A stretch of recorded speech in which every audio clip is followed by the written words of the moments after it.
യൂദായുടെ ലേഖനം അല്ലെങ്കിൽ യൂദ എഴുതിയ ലേഖനം 3-ാമത്തെ വാക്യമാണ്.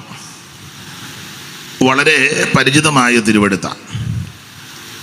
ഇവിടെ ആയിരിക്കുന്നതിൽ സിംഹഭാഗവും ദൈവമക്കളും ദൈവദാസന്മാരുമാണെന്നറിയാം. ഓൺലൈനിൽ ഇപ്പോൾ ആയിരിക്കുന്നവരും മിക്കവരും അങ്ങനെയുള്ളവരാ. അതുകൊണ്ട് ആ നിലയിൽ ഇന്ന് രാത്രി അല്പസമയങ്ങൾ വചനം നമുക്ക് ചിന്തിക്കാം. യൂദയുടെ ലേഖനം 3-ാം വാക്യം. പ്രിയരെ, നമുക്ക് പൊതുവിലുള്ള രക്ഷയെക്കുറിച്ച് നിങ്ങൾക്ക് എഴുതുവാൻ സകല പ്രയത്നവും ചെയ്യുകയിൽ വിശുദ്ധന്മാർക്ക് ഒരിക്കലായിട്ട് ഫലമേൽപ്പിച്ച വിശ്വാസത്തിന് വേണ്ടി പോരാടേണ്ടതിനെ പ്രബോധിപ്പിച്ചെടുത്തുവാൻ ആവശ്യമെന്ന് എനിക്ക് തോന്നി.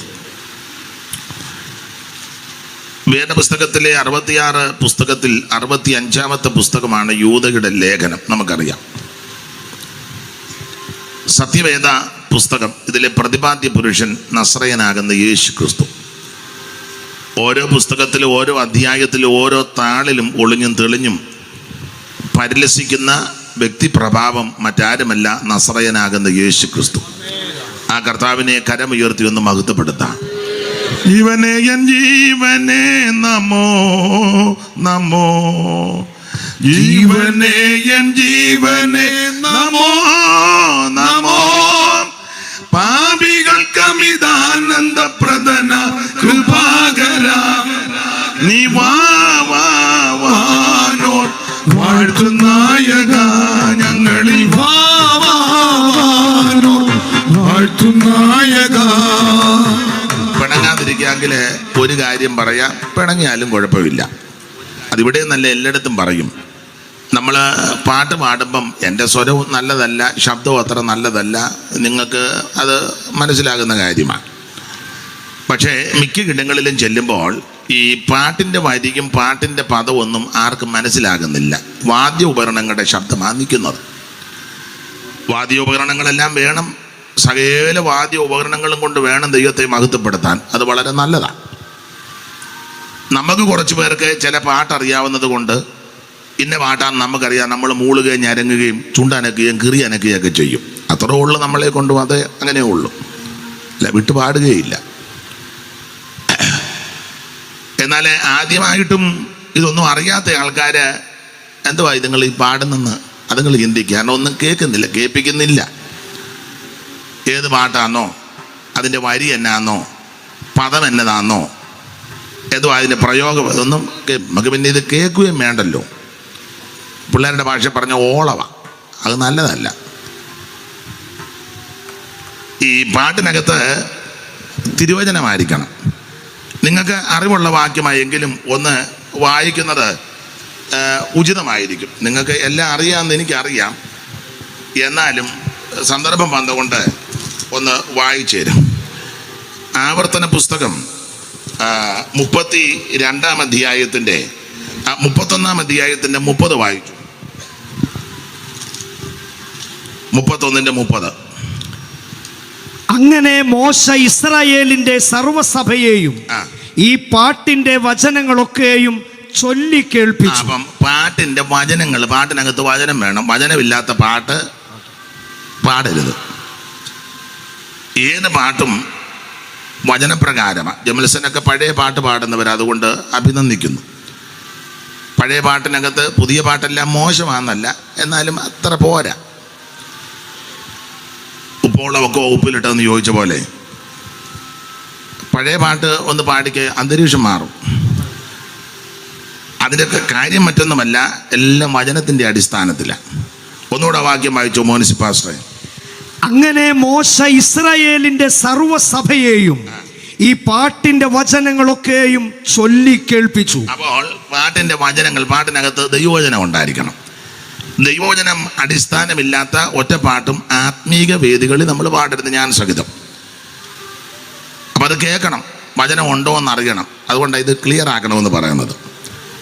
ഇനി ആവർത്തന പുസ്തകം എല്ലാം എടുപ്പിക്കുന്നില്ല. 32-ാം അധ്യായത്തിൻ്റെ 44 കൂടെ വായിച്ചു. അനന്തരം മോശയും നൂന്റെ മകനായ യോശുവയും വന്ന് ഈ പാട്ടിന്റെ വചനങ്ങളൊക്കെയും ജനത്തെ ചൊല്ലി കേൾപ്പിച്ചു. അപ്പൊ ഇത് ജനത്തെ കേൾപ്പിക്കണം. ചൊല്ലി കേൾപ്പിക്കണം, പാടി കേൾപ്പിക്കണം. പക്ഷേ നമ്മുടെ ആൾക്കാർ പലരും അത് കേൾപ്പിക്കാൻ സമ്മതിക്കുകയില്ല. ഞങ്ങൾ ഇങ്ങോട്ട് വന്നപ്പം എല്ലാ പോസ്റ്റേലും വെച്ചിട്ടുണ്ട്, ചെറിയ ബോക്സ് പോലെ ചെറുത്. അവർ കേൾപ്പിക്കുന്നുണ്ട്. നമ്മൾ എന്ത് ചെയ്താൽ കേൾപ്പിക്കുകയല്ല, ഇതിനകത്ത് തന്നെ കേൾപ്പിക്കുകയല്ല, ഗ്രൗണ്ടിനകത്ത് തന്നെ മിക്കയിടത്തും കേൾപ്പിക്കുകയല്ല. അതിന് പല കാര്യമുണ്ട്. ഒന്ന്, മൈക്ക് സെറ്റായിട്ട് പറയും എല്ലാം ഒന്നും കൊണ്ടുവരണ്ട, അത്യാവശ്യം 2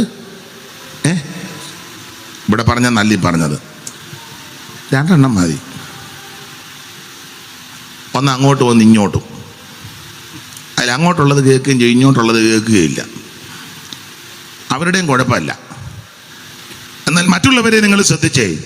എല്ലായിടത്തും ഞങ്ങളിപ്പോൾ ഇങ്ങോട്ട് വന്നപ്പം ഒരു 2-3 കിലോമീറ്റർ ദൂരം എല്ലാ പോസ്റ്റേലും വെച്ചിട്ടുണ്ട്. ഇന്നാളെ ഒരു യോഗം കഴിഞ്ഞ് പോയപ്പം 11:45 അവർ പറഞ്ഞുകൊണ്ടിരിക്കുക. നമുക്ക് 9 കഴിഞ്ഞാൽ പിന്നെ മിണ്ടരുതെന്നാണ് പറയുന്നത്. ആട്ടെ, അപ്പം നിങ്ങൾ പറയാം അവർക്ക് വേറെ പണിയൊന്നുമില്ല എന്ന്. എന്തായാലും കൊള്ളാം, ഇത് കേൾപ്പിക്കണം. പക്ഷേ ഇത് കേൾപ്പിക്കുകയല്ല.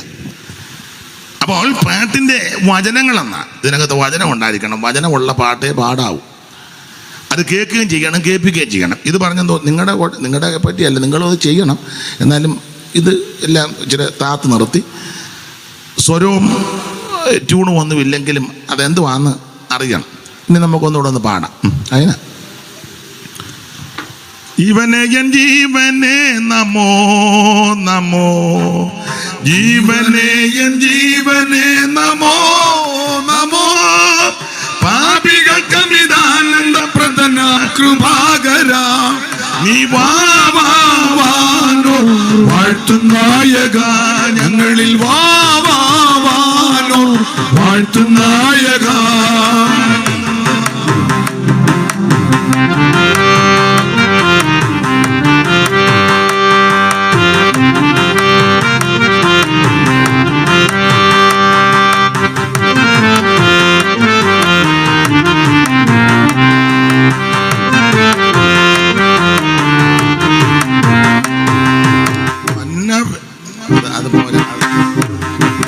മന്നവേന്ദ്ര സാദരം നമോ നമോ, മന്നവേന്ദ്ര സാദരം നമോ നമോ, മനുകുലത്തിന് വലിയ രക്ഷ നൽകിയ ദയാപര, മനുകുലത്തിന് വലിയ രക്ഷ നൽകിയ ദയാപര, നീ വാവാനോർ വാഴ്ത്തുനായക, ഞങ്ങളിൽ വാവാനോർ വാഴ്ത്തുനായക.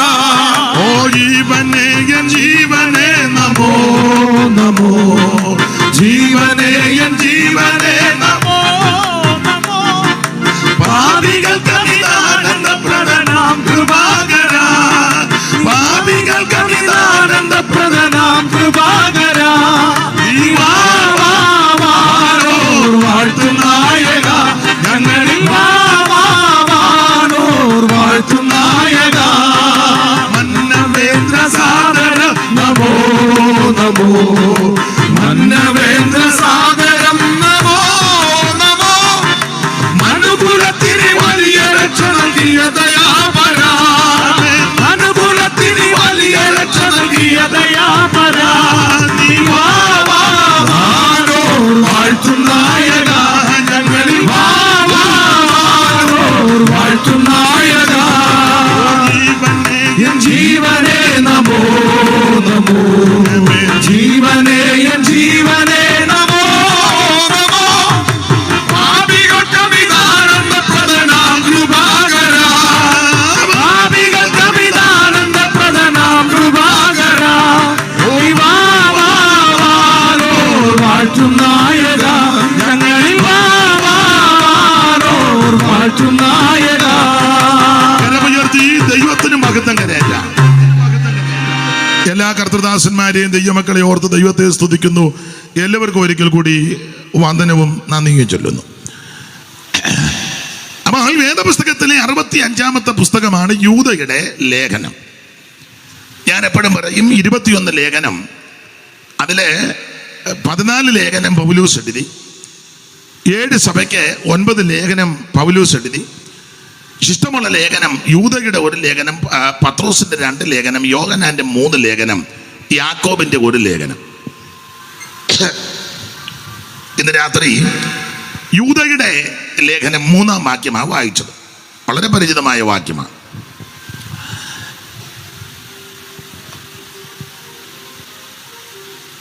അതിലെ 3-ാം വാക്യം ഒന്നുകൂടെ ഒന്ന് വായിക്കാം.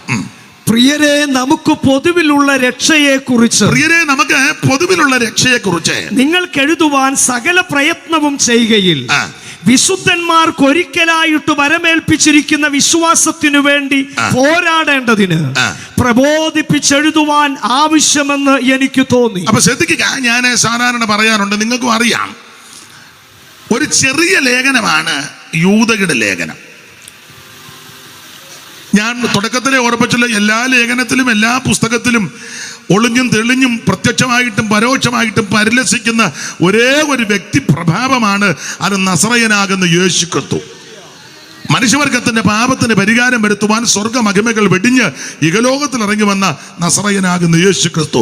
യേശു ക്രിസ്തു മാത്രമാണ് രക്ഷിതാവ്. അപ്പോൾ ഈ ലേഖനം ഒരു ചെറിയ ലേഖനമാണ്. നിങ്ങൾക്കറിയാം, ഒരു വേദ പഠിതാവ് ഈ ലേഖനത്തെ പറ്റി ഒരു പ്രയോഗം കൊടുത്തിരിക്കുന്നത്, ഈ യൂദയുടെ ലേഖനം പോസ്റ്റ് കാർഡാണ്. പോസ്റ്റ് കാർഡ് ഇല്ലൻ്റെ അല്ല, പോസ്റ്റ് കാർഡ്. പോസ്റ്റ് കാർഡ് ഒത്തിരി ഇല്ലല്ലോ. ഇല്ലൻറ്റിലെ ഒത്തിരി എഴുതും, 1, 2 മറുപേജ് 3 പേജ് 3 ഭാഗം, അതെല്ലാം എഴുതി. പണ്ടൊക്കെ ഇല്ലൻ്റെ ആണല്ലോ, ഗൾഫിലോട്ടും അമേരിക്കയിലും ഒക്കെ അങ്ങനെ എഴുതുന്നത്. എഴുതി തീർന്നു കഴിഞ്ഞാലും ഒട്ടിച്ചു കഴിഞ്ഞ് പിന്നെ ഓർക്കുകയോ ഇന്ന കാര്യം എഴുതിയില്ല, സൈഡിൽ പിന്നെ ഒരിക്കൽ ഒരു വേണ്ടപ്പെട്ട ഒരാൾ എഴുതി, എല്ലാം എഴുതി തീർന്ന് അത് ഒട്ടിച്ചും പോയി. പിന്നെ അത് ഇങ്ങനെ പൊക്കി വെച്ച് ഇടയിൽ എഴുതി വെച്ചേക്കുന്നു ഉണ്ടല്ലോ. ആ സൈഡിലൊക്കെ എഴുതും. ഇല്ലണ്ടിലെ ഒത്തിരി എഴുതാം, പക്ഷേ പോസ്റ്റ് കാർഡ് ഒത്തിരി എഴുതാത്തില്ല, കുറച്ചേ ഉള്ളൂ. പക്ഷെ വളരെ പ്രയോജനമാണ്. മോനെ, നീ അവിടെ അവിടെ ഇരുന്ന് എവിടെ പോവാ? നീ ഇവരെല്ലാവരും ഇവിടെ ഇരിക്കുകയല്ലോ, നീ അവിടെ ഇരിക്കേ. നിനക്ക് എന്തെങ്കിലും അത്യാവശ്യ കേസിന് പോവാന്നോ? എന്നാൽ പോട്ട് പെട്ടെന്ന് പോവാ. അല്ല, അവൻ അവിടെ ഇരുന്ന് സാധിച്ചെങ്കിൽ പിന്നെ അല്ല, പിള്ളേരങ്ങനെ തന്നെ ഞാൻ കാണിച്ചു തരാമെന്ന് പറഞ്ഞാൽ തീർന്നില്ലേ? അപ്പോൾ ഇത് ഈ യൂദയുടെ ലേഖനം ഒരു പോസ്റ്റ് കാർഡാണ്, ഇല്ലൻ്റെ അല്ല. അതിന് കാരണം കൊരിന്ത്യർ ലേഖനവും റോമാലേഖനവും ഒക്കെ, കൊരിന്ത്യർ ലേഖനം 1-ാം ലേഖനം 16 അധ്യായമാണ്. പക്ഷെ യൂദയുടെ ലേഖനം പോസ്റ്റ് കാർഡാ, കുറച്ച് വാക്യമുള്ളു. എത്ര വാക്യമുണ്ട് മനുപാസ്റ്റ? 25 അല്ലേ? എടുക്ക 25 വാക്യം, 25 വാക്യമുള്ളൂ. അതാ പോസ്റ്റ് കാർഡാന്ന് പറഞ്ഞു. പക്ഷെ 25 വാക്യമേ ഉള്ളൂ എങ്കിലും ഞാൻ എപ്പോഴും പറയും, സകല വിഷയങ്ങളും ഈ ലേഖനത്തിലുണ്ട്. ആ ഭാഗത്തേക്ക് വരുന്നതിന് മുന്നേ ഈ ലേഖനം ആരാ എഴുതിയത്? യൂദയുടെ ലേഖനം മോൻസിപ്പാസ്റ്റർ ആരാ എഴുതിയത്? യൂദയുടെ ലേഖനം ആരാ എഴുതിയത്? മോൻസിപ്പാസ്റ്ററല്ലേ ആദ്യം വായിച്ച? പാസ്റ്ററോട് തന്നെ യൂദായ ഇവർ പാസ്റ്റർ നോക്കിയിരിക്കുന്നു. യൂദായ എഴുതിയ. അപ്പോൾ യൂദയുടെ ഈ ലേഖനം യൂദ എഴുതിയാണ്. ഏത് യൂദ?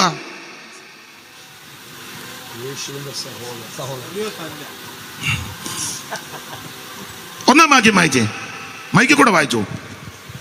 യേശുക്രിസ്തുവിന്റെ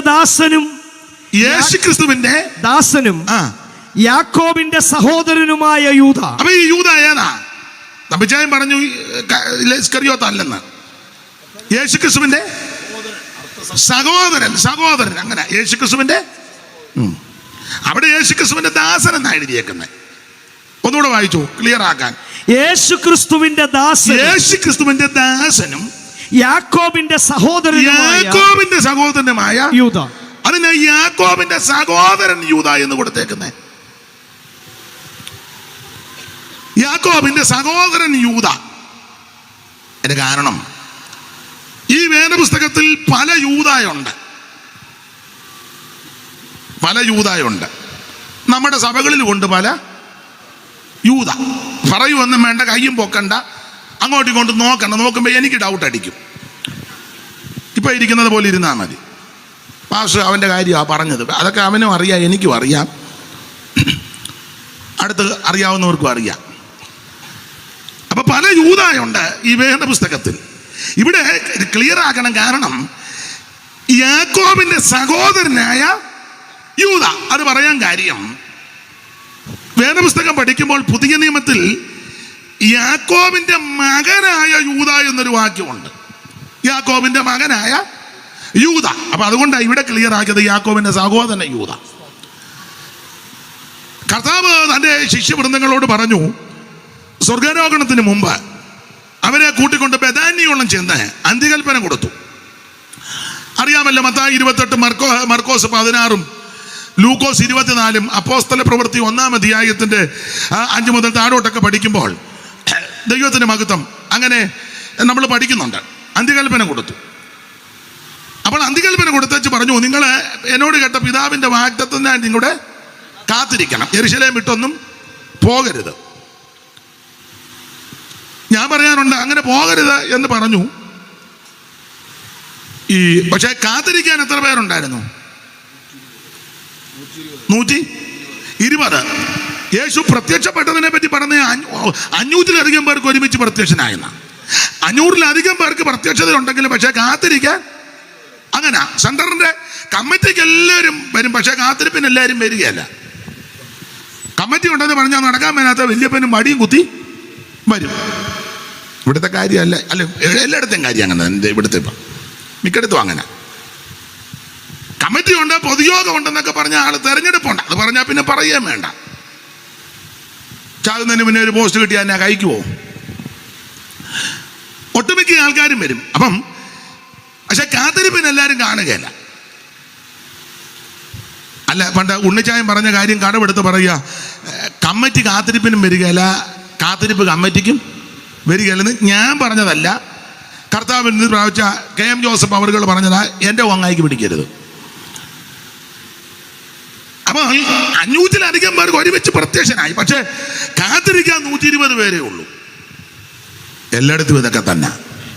ഫോട്ടോ എടുക്കാനും ഫേസ്ബുക്കിലും യൂട്യൂബിലും ഞാൻ സഹിതം പേരും പ്രശസ്തിയും നോട്ടീസിലും ഒക്കെ വരാൻ, വലിയ അക്ഷരത്തിലും ചെറിയ അക്ഷരത്തിലും കൂടെയൊക്കെ വരാൻ ആൾക്കാർക്ക് താല്പര്യമൊക്കെയാ. പക്ഷേ ദൈവസന്നിധിയിൽ കാത്തിരിക്കാൻ ചുരുക്കം പേരേ ഉള്ളൂ.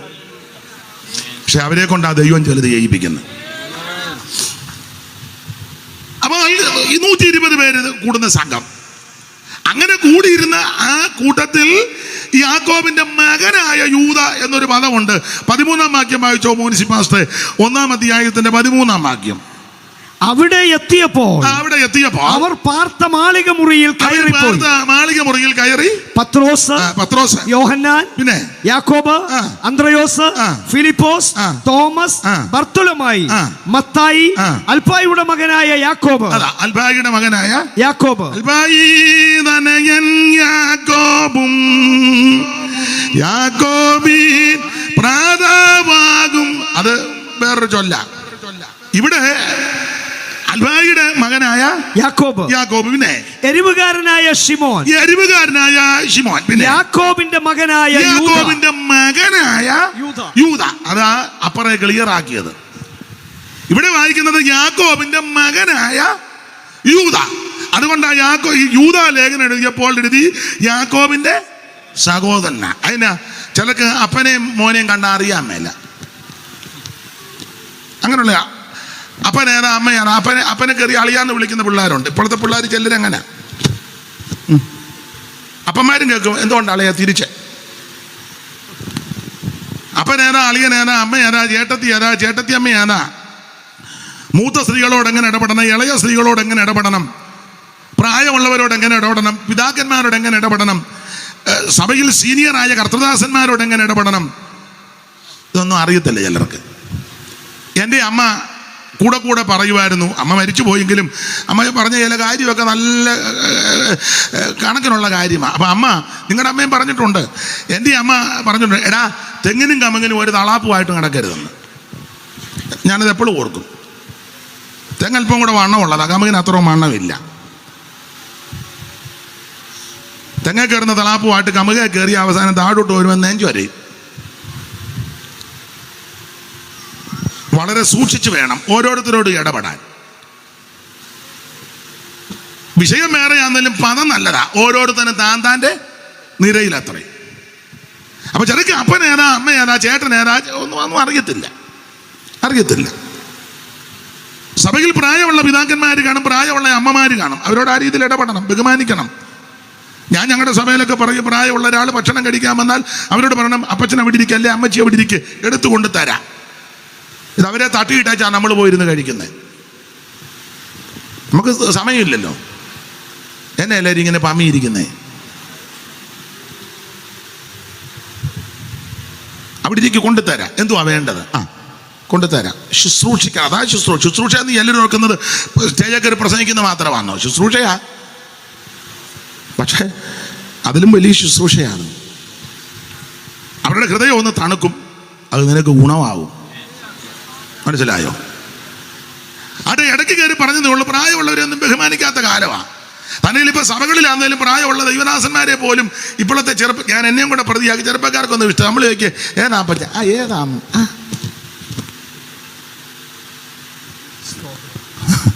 ആട്ടെ, നരച്ച തല ശോഭയുള്ള, ഇപ്പം പിന്നെ അതും എല്ലാം അഡ്ജസ്റ്റ് ചെയ്ത് നടക്കുന്നതുകൊണ്ട് നരച്ച തല, അത് ഗിരിയുടെ വേല, പിന്നെ ഒന്നും പിടുത്തവും കിട്ടുന്നില്ല. ഉള്ളതാട്ടെ. ദൈവത്തിന് മഹത്വം. അപ്പം അപ്പനേതാ മോനേതാന്ന് ചിലർക്ക് അറിയത്തില്ല. അതുകൊണ്ട് ഇവിടെ ക്ലിയർ ആക്കി, യാക്കോബിന്റെ മകനാക യൂദ എന്ന് അപ്പോസ്തല പ്രവൃത്തി 1-ാം അധ്യായത്തിന്റെ 13 കൊടുത്തിരിക്കുന്നത് കൊണ്ട് യൂദാലേഖനം എഴുതിയപ്പോൾ ക്ലിയർ ആക്കി, യാക്കോബിന്റെ സഹോദരനായ യൂദ. ക്ലിയർ ആക്കണം. ഉപദേശിമാരോടൊക്കെ ഞാൻ പറയും, പ്രാർത്ഥനയ്ക്ക് ആൾക്കാരുടെ പേര് പറയുമ്പോൾ ക്ലിയർ ആയിട്ട് പറയണം. ഈയിടെ ഞാൻ പറഞ്ഞു, ഇന്നയാൾ പ്രാർത്ഥിക്കാന്ന് പറഞ്ഞു, വേറൊരു അമ്മ കയറി അങ്ങ് പ്രാർത്ഥിച്ചു. ഉറങ്ങുകയായിരുന്നോ, ശ്രദ്ധിക്കാഴിയാണോ? പിന്നെ പ്രാർത്ഥന ആയതുകൊണ്ട് നമുക്ക് കുഴപ്പമൊന്നുമില്ല. അപ്പത്തിന് നെയ്യ് കൂടുന്നതുകൊണ്ട് കുഴപ്പമൊന്നും ഇല്ലല്ലോ. ശ്രദ്ധിക്കുന്നില്ല ചിലര്. അപ്പം അത് ശ്രദ്ധിച്ച് വേണം കൈകാര്യം ചെയ്യാൻ. ഈ യൂദ യാക്കോബിന്റെ സഹോദരനായ യൂദ. അപ്പൊ യേശു ക്രിസ്തുവിന്റെ അർത്ഥ സഹോദരൻ എന്ന് പറഞ്ഞാൽ അമ്മ വന്ന ജനനം 2 വിധത്തിലാണ്. ക്രിസ്തുവേശുവിന്റെ തിരുപ്പറവയെ പറ്റി മത്തായി സുവിശേഷത്തിൽ വായിക്കുന്നത്, എല്ലാവരെയും ജനിപ്പിച്ചെന്ന് പറഞ്ഞു വരുമ്പോൾ അവൻ തിരുജനനത്തെ പറ്റി പറയുന്നത് അവിടുന്ന് ജനിച്ചു എന്ന. ആരും ജനിപ്പിച്ചതല്ല, വചനം ജഡമായി തീർന്നവന. അപ്പൊ ശ്രദ്ധിക്കുക, യേശുക്രിസ്തുവിനെ പ്രസവിച്ച അനന്തരം അമ്മ വീണ്ടും പ്രസവിച്ചു. അതുകൊണ്ട് വചനം പഠിക്കുന്ന, വചനം വിശ്വസിക്കുന്ന, വചനത്തിൽ അടിസ്ഥാനപ്പെടുന്നവര് മറിയം എന്ന് പറയുന്ന മാന്യ മഹതിയെ നിത്യകന്യകയായി അംഗീകരിക്കാത്ത, അമ്മയോട് ഇഷ്ടമില്ലാഞ്ഞിട്ടല്ല, നല്ല അമ്മയാ, വിവരമുള്ള അമ്മയാ, അന്തസ്സുള്ള അമ്മയാ, നല്ല അമ്മയാ, മാന്യ അമ്മയാ, ഭാഗ്യവതി എന്നെല്ലാവരും വാഴ്ത്തും. അതൊക്കെ നല്ല കാര്യമാണ്, ദൈവത്തിന് സ്തോത്രം. പക്ഷേ നിത്യകന്യകയല്ല. കാരണം നമ്മുടെ കർത്താവാകുന്ന യേശു ക്രിസ്തുവിനെ പ്രസവിച്ച അനന്തരം വീണ്ടും മക്കളെ അമ്മ പ്രസവിച്ചു. അതുകൊണ്ടൊരു പദവും ഇങ്ങനെ കൊടുത്തിട്ടുണ്ട്, ആദ്യജാതനെ. അപ്പൊ അതിൻ്റെ അർത്ഥം തന്നെ വേറെ ജാതന്മാർ പിന്നെയും ഉണ്ടായെന്ന് അതിൻ്റെ അത് സാമാന്യമായിട്ട് ചിന്തിക്കുന്നവർക്ക് മനസ്സിലാകും. തന്നെയല്ല, ക്രിസ്തുവേശുവിന് അർത്ഥ സഹോദരന്മാരുണ്ടായിരുന്നല്ലോ. മർക്കോസ് 6:3 അറിവുള്ള വാക്യമാ, എങ്കിലും ഒന്ന് വായിച്ചു. മർക്കോസ് 6:3 നമുക്ക് അറിവുള്ള വാക്യമാ, എങ്കിലും ഒന്ന് വായിച്ചു പെട്ടെന്ന്. ഇവൻ മറിയയുടെ മകനും യാക്കോബ്, യോസെ, യൂദ, ശിമോൻ എന്നവരുടെ സഹോദരനുമായ തച്ചനല്ലയോ? ഇവന്റെ സഹോദരികളും ഇവിടെ നമ്മോട് കൂടെ ഇല്ലയോ എന്ന് യേശുക്രിസ്തുവിനെ കൊച്ചാക്കാനും കൂടെ ഒക്കെ ചില പ്രയോഗങ്ങളൊക്കെ കൊടുത്തിരിക്കുന്നത്. തച്ചന്റെ മകൻ, യോസേപ്പിന്റെ മകൻ എന്നങ്ങ് പറഞ്ഞാൽ മതി, എന്നാലും തൊഴിലും കൂടെ ചേർത്ത്. ഇന്നാളെ ഒരാളെ പറ്റി പറഞ്ഞു, പുള്ളി ഏതാന്ന് ചോദിച്ചു, പറഞ്ഞു മീൻ പിടിക്കാൻ പോയ കുട്ടന്റെ മോനാണ്.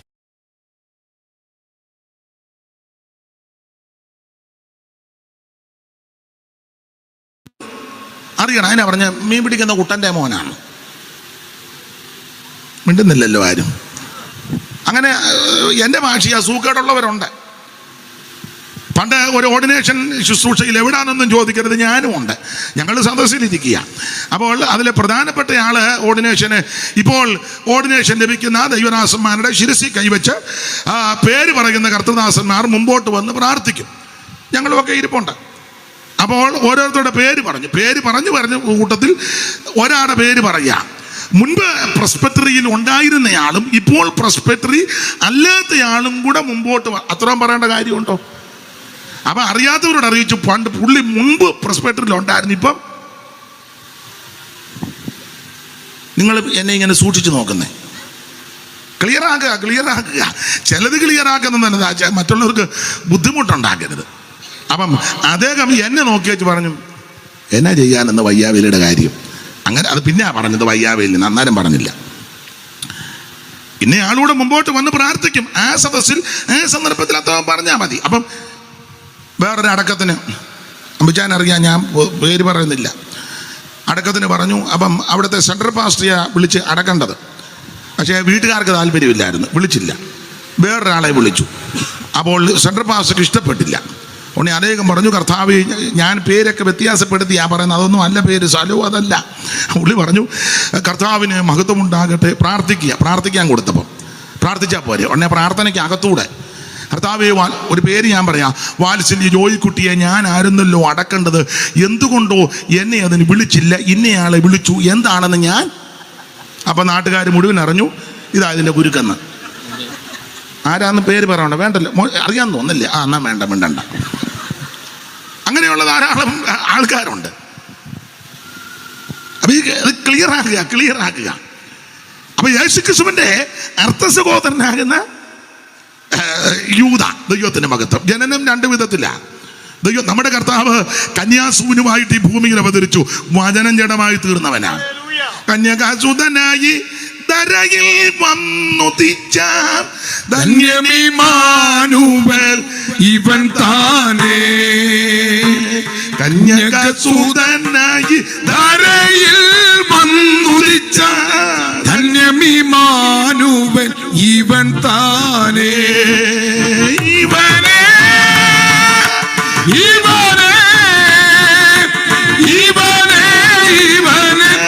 ക്രിസ്തേശുരക്ഷകൻ ഇവൻ താനേ. ഇവനെ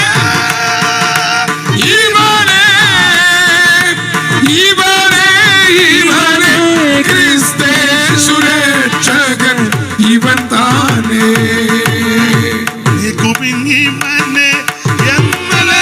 ശത്രുഗണം ക്രൂശിപ്പാൻ കൊണ്ടു തോന്നും ഇവൻ താനേ. ഇവനെ ശത്രുഗണം ക്രൂശിപ്പാൻ കൊണ്ടു തോന്നും ഇവൻ താനേ. ഓ അതിൽ പറുദീസിൽ നാഥൻ വാക്കു ചൊന്ന നാരികിൻ സന്തതി ഇവൻ താനേ.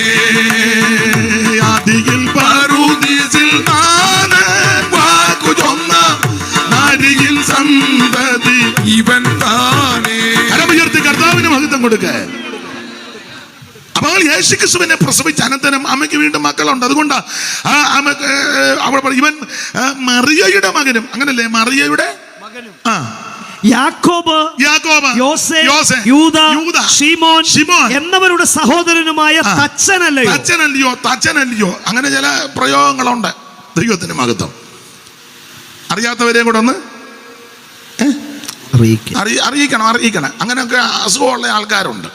അറിയാത്തവർ കൂടെ ഒന്നുകൂടെ ഞാൻ രണ്ട് ഉദാഹരണം പറഞ്ഞല്ലോ. വേറെ ഉണ്ട് എൻ്റെ കയ്യിൽ, ഇപ്പം സമയമായതുകൊണ്ട് എല്ലാം പറയുന്നില്ല, രണ്ട് മതിയല്ലോ, അത് തന്നെ ധാരാളം. അപ്പൊ ശ്രദ്ധിക്കുക, ഇവിടെ യേശുക്രിസ്തുവിന്റെ അർത്ഥസഹോദരനാകുന്ന യൂദ, ദൈവത്തിന് മഹത്വം.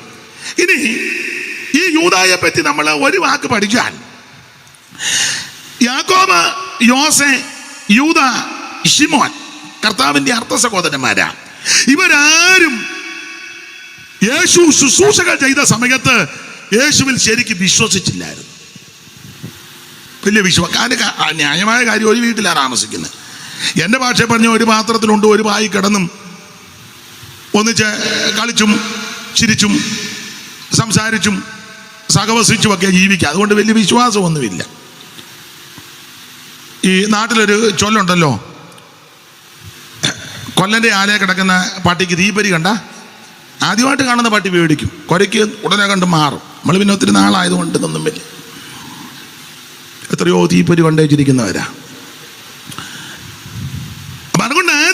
കാലത്തില് യേശുവിലൊന്നും ഇവർക്ക് വലിയ വിശ്വാസമില്ല. ഒരു വാക്യം തെളിവിന് വായിച്ചു, 7:3 യോഹന്നാന്റെ സുവിശേഷം 7-ാം അധ്യായത്തിന്റെ 3 മുതൽ താഴോട്ട് വായിച്ചു. അവിടെ ഒരു വാക്യമുണ്ട്, പെട്ടെന്ന് വായിച്ചു. അവന്റെ സഹോദരന്മാർ അവനോട്, നീ ചെയ്യുന്ന പ്രവർത്തികളെ നിന്റെ ശിഷ്യന്മാരും കാണേണ്ടതിന് ഇവിടം വിട്ട് യഹൂദയിലേക്ക് പോകാം. താഴോട്ട് ഓടിച്ചു വായിക്കും. പ്രസിദ്ധനാകുവാൻ ആഗ്രഹിക്കുന്നവനാരും രഹസ്യത്തിലൊന്നും ചെയ്യുന്നില്ലല്ലോ. അടുത്ത വാക്യം, നീ ഇത് ചെയ്യുന്നുവെങ്കിൽ ലോകത്തിനു നിന്നെ തന്നെ വെളിപ്പെടുത്തുക. 5-6 വാക്യം വായിച്ചു. 5-6 അവന്റെ സഹോദരന്മാരും അവനിൽ വിശ്വസിച്ചില്ല. അവന്റെ സഹോദരന്മാരും അവനിൽ വിശ്വസിച്ചില്ല. ഒരു വീട്ടിലായതുകൊണ്ടാണ്. അതെ, ഒരു വായി കിടക്കുകയോ ഒരു പാത്രത്തിൽ ഭക്ഷിക്കുകയോ ഒന്നിച്ചല്ലേ. 12-ാമത്തെ വയസ്സിൽ വലിയ പള്ളിയിൽ പോയി പിന്നെ തിരിച്ചു വന്ന അമ്മയപ്പന്മാർക്ക് കീഴടങ്ങിയിരുന്നെന്ന. കാശ്മീരിലും വന്നില്ല, കന്യാകുമാരിലും വന്നില്ല. വന്നെന്നൊക്കെ ചില വെടലുകൾ പറയുന്നു. യേശു ഇങ്ങോട്ടൊന്നും വന്നില്ല. യേശു എന്തിനാ കാശ്മീരിൽ വരുന്നത്? പണ്ട് ഞങ്ങളുടെ ഒരു കൊച്ചമ്മ മരിച്ചു അപ്പം മരിച്ചപ്പം മോളും മരുമകളും എല്ലാവരും ഇരുന്ന് കരയുക. അപ്പം സ്വന്തം മകൾ കരയുന്നില്ല, മരുമകൾ കരയുന്നുണ്ട്, പിന്നെ വേറെ ആൾക്കാരുന്നു. അപ്പം ഞങ്ങളുടെ ഒരു കൊച്ചമ്മ ചോദിച്ചു, പേര് ചോദിച്ചു, വേണമേ നിനക്ക് കരച്ചിലൊന്നും വരുന്നില്ല, സ്വന്തം അപ്പം മരിച്ചു കിടക്കുക. അപ്പം മോള് കരയുന്നില്ല. അപ്പം ഞങ്ങളുടെ ചോദിച്ചു, നിനക്ക് കരച്ചിലൊന്നും വരുന്നില്ല. അവർ പറഞ്ഞു, ഞാനെന്തിനു കരയുന്നു, മേരി കരയട്ടെന്ന്. അതിന് കാരണമുണ്ട്, മേരി ഈ കിടക്കുന്ന അപ്പൻ്റെ മരുമകളാണ്. അപ്പം ഈ തന്ത എവിടെയെങ്കിലും പോയി 10 രൂപ കിട്ടുകയോ ഒരു ഇച്ചിരി പഴം കിട്ടുകയോ എന്ത് കിട്ടിയാലും, ഒരു ചേനയോ ചേമ്പോ ആരെല്ലോ കൊടുക്കുക. അന്നത്തെ കാലമൊക്കെ അങ്ങനല്ലേ. ഇച്ചിരി മീൻ കിട്ടുകയോ അരി കിട്ടുമോ എന്ത് കിട്ടിയാലും, അല്ലെ ഇപ്പോൾ ജോലി ചെയ്ത് 10 പൈസ കിട്ടിയാൽ അതെല്ലാം ഈ മരുമകളുടെ കയ്യിലാണ് കൊടുക്കുന്നത്. മേരി എന്നാ മരുമകളുടെ പേര്. സ്വന്തം മകള് തൊട്ടിപ്പറ ഒരു വീട് വെച്ച് താമസിക്കുക, അവക്കൊന്നും കൊടുക്കുകയില്ല. അങ്ങനെ ഇരിക്കുമ്പോഴാണ് ഇയാൾ ചത്തത്. മകളല്ലേ എന്ന് ഓർത്ത് അവരും ഡെഡ് ബോഡിയുടെ അടുത്തിരിക്കുക. അപ്പം ഞാൻ ഇങ്ങനെ ഇരിക്കുക. അപ്പം ഞങ്ങളുടെ ഒരു കൊച്ചമ്മ ചോദിച്ചു, നിനക്ക് വേണമേ നിനക്ക് കരച്ചിലൊന്നും? പിന്നെ അവർ പറയുന്നത്, ഞാനെന്തിനു കരുതുന്നു, മേരി കരയട്ടെന്ന്. കാരണം ജീവിച്ച കാലത്തെല്ലാം കൊണ്ട് കൊടുത്തത് മേരി, അവളല്ലേ മേടിച്ച് തിന്നത്, അവൾ കരയട്ടെ, ഞാൻ എന്തിനാ ഇത് കരയുന്നെന്ന്. അവർ കരഞ്ഞുമില്ല കേട്ടോ. അത് വേറൊരു വിഷയം. എന്ന് പറഞ്ഞതുപോലെ ഞാൻ നിങ്ങളോടങ്ങ് പറയുക, മനസ്സിലായി കാണും. അവന്റെ സഹോദരന്മാരും അവനിൽ വിശ്വസിച്ചില്ല. വിശ്വസിക്കാതിന്റെ കാര്യം ഇതാ. അപ്പോൾ അമ്മയപ്പന്മാർക്ക് കീഴടങ്ങിയിരുന്നു, ഒന്നിച്ച് താമസിക്കുക, വിശ്വസിച്ചില്ല. എന്നാൽ ഇടയ്ക്ക് കയറി പറയാം, നമ്മുടെ കർത്താവാകുന്ന യേശുക്രിസ്തു തിരുവെടുത്ത് പറഞ്ഞതുപോലെ കഷ്ടാനുഭവങ്ങളിൽ കൂടി കടന്നുപോയി. അവിടുന്ന് തിരുവെടുത്ത് പറഞ്ഞതുപോലെ ജനിച്ചു, തിരുവെടുത്ത് പറഞ്ഞതുപോലെ അവിടെ ജീവിച്ചു, തിരുവെടുത്ത് പറഞ്ഞതുപോലെ ശുശ്രൂഷകൾ ചെയ്തു, തിരുവെടുത്ത് പറഞ്ഞതുപോലെ അവൻ പങ്കപ്പാടുകൾ സഹിച്ചു, തിരുവെടുത്ത് പറഞ്ഞതുപോലെ അവിടുന്ന് മരിച്ചു, തിരുവെടുത്ത് പറഞ്ഞതുപോലെ അവിടുന്ന് അടക്കി, തിരുവെടുത്ത് പറഞ്ഞതുപോലെ അവിടുന്ന് ഉയർത്തു. Price the Lord. ഇതെല്ലാം തിരുവെടുത്ത പ്രകാരമാണ്. അങ്ങനെ ഉയർത്ത് കഴിഞ്ഞ കൂട്ടത്തിൽ യേശുക്രിസ്തു ഇവരുടെ സഹോദരൻ യാക്കോബിന് പ്രത്യക്ഷപ്പെട്ടു. അങ്ങനെ പ്രത്യക്ഷപ്പെട്ടപ്പോൾ നാടൻ ഭാഷ പറഞ്ഞാൽ കളി മാറി. വിശ്വസിക്കാത്ത സഹോദരന്മാരല്ല അതോടെ വിശ്വസിച്ചു. ജീവിച്ചിരുന്നപ്പോഴൊന്നും വിശ്വസിച്ചില്ല, അംഗീകരിക്കുന്നില്ല. നമ്മുടെ ബ്രദറാ. നമ്മൾ യേശു ഞങ്ങളുടെ അപ്പന്മാർ 2, എന്നാലും എൻ്റെ അമ്മ ഞങ്ങളൊരു വയറ്റിൽ നിന്ന് വന്നതാ. പുള്ളി ശുശ്രൂഷ പുള്ളി ഇങ്ങനെ പെന്തിക്കോസില, കുഴപ്പമൊന്നുമില്ല. അങ്ങനെയൊക്കെ ഒരു പരുവത്തിന് നിൽക്കുക. നമ്മൾ അങ്ങനെയൊക്കെ ചോദിക്കുമല്ലോ, ചേട്ടൻ പുള്ളി ഇങ്ങനെ പെന്തിക്കോസ്, കുഴപ്പമോ ശല്യമൊന്നുമില്ല. അച്ചായനോ എനിക്ക് തോന്നുന്ന താല്പര്യം, ഞങ്ങൾ കുടുംബക്കാരാ. അപ്പോൾ അതോ ആ കുടുംബത്തിൽ പറക്കാത്തവരാ. അങ്ങനെയൊക്കെയുള്ള ആൾക്കാരുണ്ട്. ഇത് ഈ ടൈപ്പായിരുന്നു അന്നും. അപ്പൊ ആരംഭ സമയത്ത് യേശുവിൽ വിശ്വസിക്കുന്നില്ല, അംഗീകരിക്കുന്നില്ല. പക്ഷേ മരിച്ച ഉയർത്ത യേശുക്രിസ്തു ശിഷ്യവൃന്ദങ്ങൾക്ക് പ്രത്യക്ഷപ്പെട്ടു. ആദ്യം മറിയയ്ക്കാ പ്രത്യക്ഷപ്പെട്ട. പക്ഷേ അവിടെ ഒരു വിഷയം തെളിയിക്കാൻ ആദ്യം കേബാവിൻ എന്ന 15-ാം അധ്യായത്തിന്റെ 3 എഴുതിയേക്കുന്നത് വായിച്ചോ മുനിസിപ്പാസ്റ്റേ. കൊരിന്ത്യർക്ക് എഴുതിയ 1-ാം ലേഖനം 15-ാം അധ്യായത്തിന്റെ 3 മുതൽ വായിച്ചു. ആദ്യം കേബാവിൻ എന്നൊരു വിഷയം തെളിയിക്കാൻ അവിടെ വെളിപ്പെട്ടു. ആദ്യം മറിയയ്ക്കാ പ്രത്യക്ഷപ്പെട്ടത്. നമ്മുടെ പാപങ്ങൾക്ക് വേണ്ടി തിരുവെഴുത്തുകളും പ്രകാരം മരിച്ചു അടക്കപ്പെട്ടു. നമ്മുടെ പാപങ്ങളുടെ പരിഹാരം വരുത്തുവാൻ വേണ്ടി തിരുവെഴുത്തുകളും പ്രകാരം മരിച്ച്, തിരുവെഴുത്തുകളും പ്രകാരം 3-ാം നാൾ മരിച്ച് അടക്കപ്പെട്ട്, തിരുവെഴുത്തുകളും പ്രകാരം ഉയർത്തെഴുന്നേറ്റ് 3-ാം നാള് ഉയർത്തെഴുന്നേറ്റ് അവിടെ വായിക്കുന്ന ആദ്യം കേബാവിന് പ്രത്യക്ഷപ്പെട്ടെന്ന. ആദ്യം മറിയയ്ക്ക. മേരിയനുയായികൾക്കും പ്രത്യക്ഷമായി പ്രിയ ദിനമോദി. മേരിയനുയായികൾക്കും പ്രത്യക്ഷമായി പ്രിയ ദിനമോദി. ഉയർത്തെഴുന്നേറ്റൊരു വാർത്ത വൃന്ദത്തോടറിയിക്കുവി. ഉയർത്തെഴുന്നേറ്റൊരു വാർത്ത വൃന്ദത്തോടറിയിക്കുവി. സ്വർലോകരാജൻ സ്വർലോകരാജൻ സ്വർലോകരാജൻ ഓ സ്വർലോകരാജൻ സ്വർലോകരാജൻ സ്വർലോകരാജൻ വാതിലടച്ചിരിക്കെ മധ്യത്തിലെ ശുഭനാജ്ഞ നൽകി. വാതിലടച്ചിരിക്കെ മധ്യത്തിലെ ശുഭനാജ്ഞ നൽകി. അഞ്ചിടാതെ നിങ്ങൾ ധൈര്യപ്പെട്ടിടുവിൻ എന്ന് ഞാൻ കൂടെയുണ്ട്. അഞ്ചിടാതെ നിങ്ങൾ ധൈര്യപ്പെട്ടിടുവിൻ എന്ന് ഞാൻ കൂടെയുണ്ട്. ഓ സ്വർലോകരാജൻ സ്വർലോകരാജൻ സ്വർലോകരാജൻ ഓ സ്വർലോകരാജൻ സ്വർലോകരാജൻ സ്വർലോകരാജൻ. അപ്പൊ ഇവിടെ വിഷയം തെളിയിക്കാൻ പറഞ്ഞ ആദ്യം കേബാവിന്, പിന്നെ ആദ്യം കേബാവിനും പിന്നെ 12 പേർക്കും പ്രത്യക്ഷനായി. അടുത്തത് എന്നിങ്ങനെ ഞാൻ ഗ്രഹിച്ചത് തന്നെ നിങ്ങൾക്ക് ആദ്യമായി ഏൽപ്പിച്ചു തന്നുവല്ലോ. അനന്തരം 500-ലധികം സഹോദരന്മാർക്ക് ഒരുമിച്ച് പ്രത്യക്ഷപ്പെട്ടു. 500-ലധികം ഒന്നിച്ച് പ്രത്യക്ഷപ്പെട്ടു.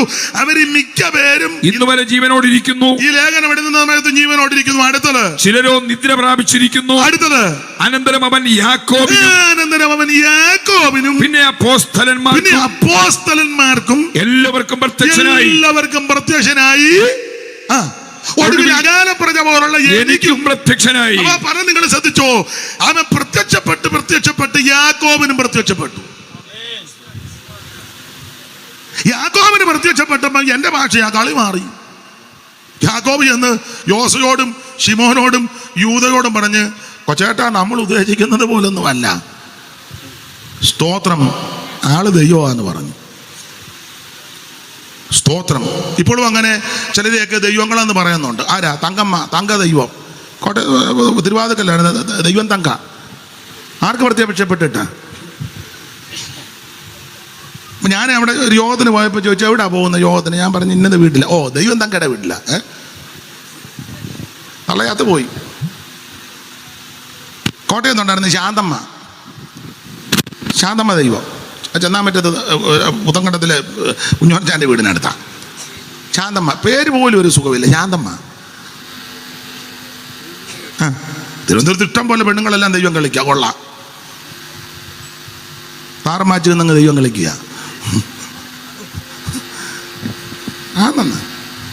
ആണുങ്ങളും ദൈവം കളിക്കുന്നുണ്ട്. ബാബു ദൈവം അന്നൊരു പേരിനെങ്കിലും ഒരു സുഖം വേണ്ടേ? ബാബു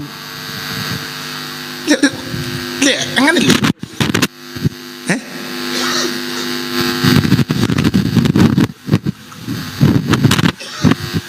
അപ്പൊ നിങ്ങളൊരു കാര്യം ശ്രദ്ധിക്കണം.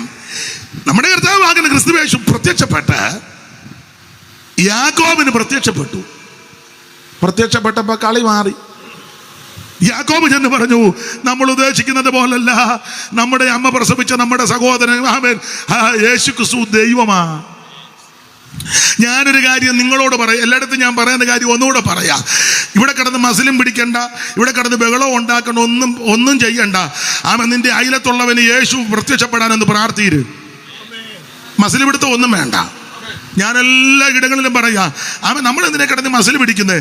ഒറ്റ കാര്യം ദൈവത്തോട്, കർത്താവേ അവിടുന്ന് ദൈവമാ, എൻ്റെ സമീപത്ത് പാർക്കുന്ന ആ മാന്യ സഹോദരന് അവിടുന്ന് ഒന്ന് പ്രത്യക്ഷപ്പെടണമേ. എൻ്റെ ഇടത്തും വലത്തും താമസിക്കുന്ന വ്യക്തിക്ക് അവിടുന്ന് ഒന്ന് പ്രത്യക്ഷപ്പെടണമേ. ദൈവത്തിന് മഹത്വം. അയ്യോ, എൻ്റെ കുടുംബത്തിൽപ്പെട്ടവർക്ക്, ചാർച്ചകളിൽപ്പെട്ടവർക്ക് അവിടുന്ന് ഒന്ന് പ്രത്യക്ഷപ്പെടണം. ഇന്ന് രാത്രി ഞാനൊരു കാര്യം ഉറപ്പിച്ചും തറപ്പിച്ചും വചനത്തിന്റെ അടിസ്ഥാനത്തിൽ പറയാം, അങ്ങനെ ഒന്ന് പ്രത്യക്ഷപ്പെട്ടാൽ കളി മാറും. ഞാൻ എൻ്റെ വ്യക്തിപരമായി പറയാ, അയ്യോ, കേരളത്തിലെ ബഹുമാനപ്പെട്ട മുഖ്യമന്ത്രി പിണറായി വിജയൻ, അദ്ദേഹത്തിന് യേശു ഒന്ന് പ്രത്യക്ഷപ്പെടട്ടെ. ബഹുമാനപ്പെട്ട മുഖ്യമന്ത്രിക്ക് യേശു എന്ന് എൻ്റെ ആഗ്രഹമാണ്. എൻ്റെ ഭാഷ പറയാൻ കളി മാറും.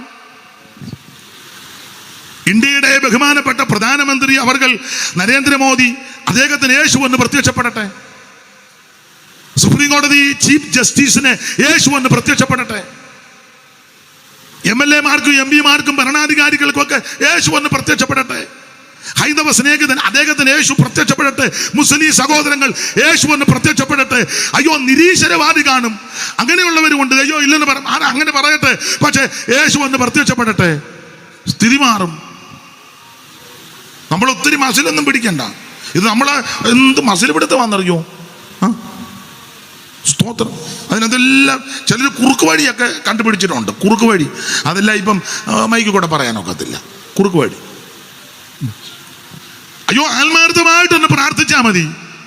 ആ വ്യക്തിക്ക് സുവിശേഷ വിരോധികളുണ്ട്, മതഭ്രാന്തന്മാരുണ്ട്, അവർക്ക് യേശു എന്ന് പ്രത്യക്ഷപ്പെടട്ടെ. അതിനെ പ്രത്യക്ഷപ്പെടുകയില് അവിടുന്ന് പ്രത്യക്ഷപ്പെടും. ഇന്ന് രാത്രിയിലും പ്രത്യക്ഷപ്പെടുവാൻ ശക്തിയുള്ളവനാ. നിന്റെ മുറിക്കകത്ത് യേശു പ്രത്യക്ഷപ്പെടും. നീ ഏകയായിട്ടിരിക്കുമ്പോൾ യേശു നിനക്ക് പ്രത്യക്ഷപ്പെടും. അവിടുന്ന് ഒരു വിഭാഗത്തിന്റെ ദൈവമല്ല, അവിടുന്ന് മുഴുലോകത്തിന്റെ ദൈവമാ.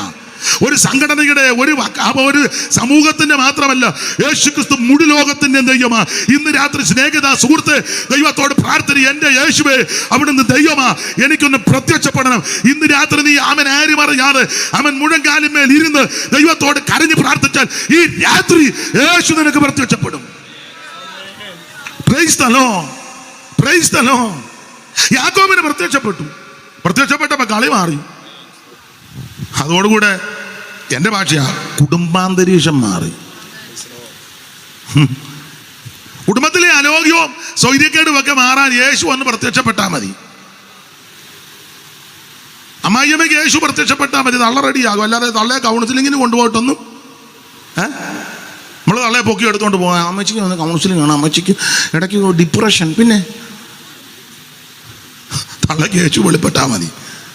മരുമകളെയും കൗൺസിലിങ്ങിനൊന്നും കൊണ്ടുപോകണ്ട. മരുമകൾക്ക് യേശു ഒന്ന് പ്രത്യക്ഷപ്പെട്ടാൽ മതി. നിന്റെ ഭർത്താവിന് യേശു ഒന്ന് പ്രത്യക്ഷപ്പെട്ടാൽ മതി. എന്നിട്ട് വിശ്വാസമൊന്നുമില്ല, ചുമ്മാ വന്നിരിക്കുക. അവിടുന്ന് പ്രത്യക്ഷപ്പെടുമ്പോൾ സ്ഥിതി മാറും. Price the Lord. യേശുയൻ സംഗീതം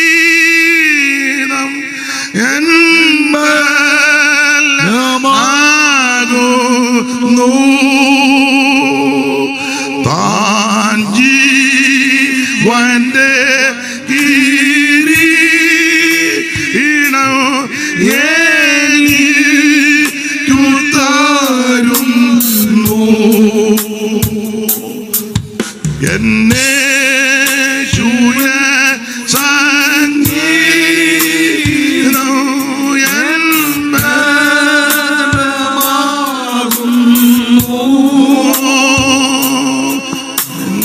ജീവന്റെ കിരീടം എനിക്കു തരുന്നു.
ഇന്ന് രാത്രി യേശു ക്രിസ്തു വെളിപ്പെടട്ടെ.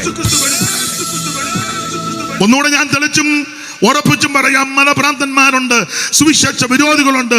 നിങ്ങൾ മുട്ടിപ്പായി പ്രാർത്ഥിക്ക്, അവൻ മുഴങ്കാലും മേലിരിക്ക്. യേശു ക്രിസ്തു അവർക്ക് പ്രത്യക്ഷപ്പെടട്ടെ, സ്ഥിതി മാറും. ദൈവത്തിന് മകൻ ഓടിച്ചു പോകാം. അപ്പൊ യേശു ക്രിസ്തുവിന്റെ അർത്ഥ സഹോദരൻ യൂദ ഓടിച്ചു പോകാം. ഈ യൂദായുടെ ലേഖനം ഓർപ്പിച്ചല്ല, പോസ്റ്റുകാരൻ്റെ 25 വാക്യമേ ഉള്ളൂ. 25 വാക്യമേ ഉള്ളെങ്കിലും മുഴുവൻ കാര്യവും ലേഖനത്തിലുണ്ട്. 6-ാം വാക്യം പഠിക്കുമ്പോൾ ദൂതലോകത്തെ വിഷയം, 18-ാം വാക്യം പഠിക്കുമ്പോൾ അന്ത്യകാല വിഷയം. 6-ഉം 18-ഉം വായിച്ചു. തങ്ങളുടെ വാഴ്ച കാത്തുകൊള്ളാതെ സ്വന്തം വാസസ്ഥലം വിട്ടുപോയ ദൂതന്മാരെ. അപ്പൊ ദൂതലോകത്തെ വിഷയം മുതലാ യൂദാ തുടങ്ങിയിരിക്കുന്നത്. 18-ാം വാക്യം അന്ത്യകാലത്ത് മോഹങ്ങളെ അനുസരിച്ച് വിഷയം വരെ തെളിയിച്ചു. 25 വാക്യമുള്ളെങ്കിലും മുഴുവൻ കാര്യങ്ങളുമുണ്ട്. തന്നെയല്ലേ യൂദായുടെ ലേഖനത്തിലെ പ്രധാനപ്പെട്ട ഒരു പദം സൂക്ഷിക്കുക എന്നുള്ളതാ. സൂക്ഷിക്കണം, അതാണല്ലോ അത്യാവശ്യവും. സൂക്ഷിക്കണം, എല്ലാവരും സൂക്ഷിക്കണം. എന്നോട് ഒരാൾ ചോദിച്ചു, ഇന്ന് എവിടെ കൺവെൻഷൻ? അപ്പൊ ഞാൻ പറഞ്ഞു, ഇന്നെടുത്ത സൂക്ഷിച്ചോണം. ഒരാളുടെ പേര് പറഞ്ഞു സൂക്ഷിച്ചോണം. പുള്ളി മിക്കവാറും സ്റ്റേജ് ഞാൻ ചോദിച്ചു, എന്നാ? പുള്ളി വെട്ടുകാരനാണ്. നമ്മൾ എന്നാ പറഞ്ഞാലും അത് പുള്ളി പറഞ്ഞതുകൊണ്ട് ഞാൻ സൂക്ഷിച്ചാ നിന്നല്ലേ പരുവത്തിന് പിന്നെ കൈകാര്യം ചെയ്തു. എല്ലാവരും സൂക്ഷിക്കണം. ഈ ലേഖനത്തിൽ പ്രധാന പദം സൂക്ഷിക്കുക എന്നാ. 1-ാം വാക്യവും 6-ാം വാക്യവും 13-ാം വാക്യവും 21-ാം വാക്യവും 24-ാം വാക്യവും ക്രമത്താലെ വായിച്ചോ. 1, യേശുക്രിസ്തുവിന്റെ ദാസനും യാക്കോബിന്റെ സഹോദരനുമായ യൂദ പിതാവായ ദൈവത്താൽ സ്നേഹിക്കപ്പെട്ടും യേശുക്രിസ്തുവിനായി സൂക്ഷിക്കപ്പെട്ട്. 6-ാം വാക്യം വായിച്ച സൂക്ഷിക്കുന്ന പദമുണ്ട്. തങ്ങളുടെ വാഴ്ച കാത്തുകൊള്ളാതെ സ്വന്തം വാസസ്ഥലം വിട്ടുപോയ ദൂതന്മാരെ മഹാദിവസത്തിന്റെ വിധിക്കായി എന്നേക്കുമുള്ള ചങ്ങലയിട്ട് അന്ധകാരത്തിൻ കീഴെ സൂക്ഷിച്ചിരിക്കുന്നു. അവിടെ സൂക്ഷിക്കുക. 13-ാം വാക്യം വായിച്ചേ. 13 വലത്തുവശത്ത് മേളില്. തങ്ങളുടെ നാണക്കേട് നുരച്ചു തള്ളുന്ന കൊടിയ കടൽ തിരകൾ സദാകാലത്തേക്കും അന്ധതമസ് സൂക്ഷിച്ചു വെച്ചിരിക്കുന്നു. 21-ാം വാക്യം വായിച്ചേ. സൂക്ഷിച്ചെന്ന പദമുണ്ട്. നമ്മുടെ കർത്താവായ യേശു ക്രിസ്തുവിന്റെ കരുണയ്ക്കായി കാത്തിരുന്നും കൊണ്ട് ദൈവസ്നേഹത്തിൽ നിങ്ങളെ തന്നെ സൂക്ഷിച്ചു. അവിടെ സൂക്ഷിച്ചു. 24-ാം വാക്യം വായിച്ചു. വീഴാതെ വണ്ണം നിങ്ങളെ സൂക്ഷിച്ചു. അപ്പൊ ശ്രദ്ധിക്കുക, ഈ ലേഖനത്തിലെ പ്രധാനപ്പെട്ട ഒരു പദം സൂക്ഷിക്കുക. എല്ലാവരും സൂക്ഷിക്കണം കേട്ടോ. സൂക്ഷിക്കണം. അല്ല, പദമെടുത്ത് പറയാ, അമ്മമാര് പെൺപിള്ളേരെ സൂക്ഷിക്കണം കേട്ടോ. ഇവൾ ഇത്ര നേരം ആരോടാ മൊബൈലിൽ സംസാരിക്കുന്നത്? രാത്രി എല്ലാവരും ഊണർക്കം തഞ്ചുമ്പോ ഇവള് അമ്മ വേറെ മുറിയിരുന്ന് സംസാരിക്കുക. പിന്നെ എങ്ങനെ?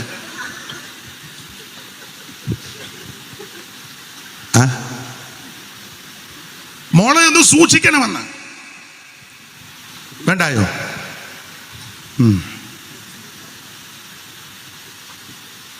ഒരു പ്രവാചക ഉണ്ടായിരുന്നു, പേരൊന്നും പറയുന്നില്ല. എല്ലാവരുടെയും കാര്യം അവർക്ക് വെളിപ്പെടും. പക്ഷെ സ്വന്തം മോള് ഓട്ടോക്കാരൻ്റെ കൂടെ പോയത്. അപ്പോൾ ഞാൻ ചോദിച്ചു, അമ്മാമ്മയ്ക്ക് ഇത് വെളിപ്പെട്ടില്ല. ഉടനെ പറഞ്ഞു, യഹോവ എനിക്ക് കാര്യം മറച്ചു വെച്ചെന്ന്.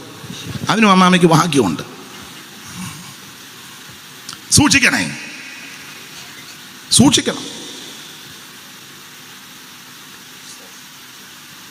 പെൺപിള്ളേരെയൊക്കെ ഒന്ന് സൂക്ഷിക്കുന്നത് നല്ലതാണ്.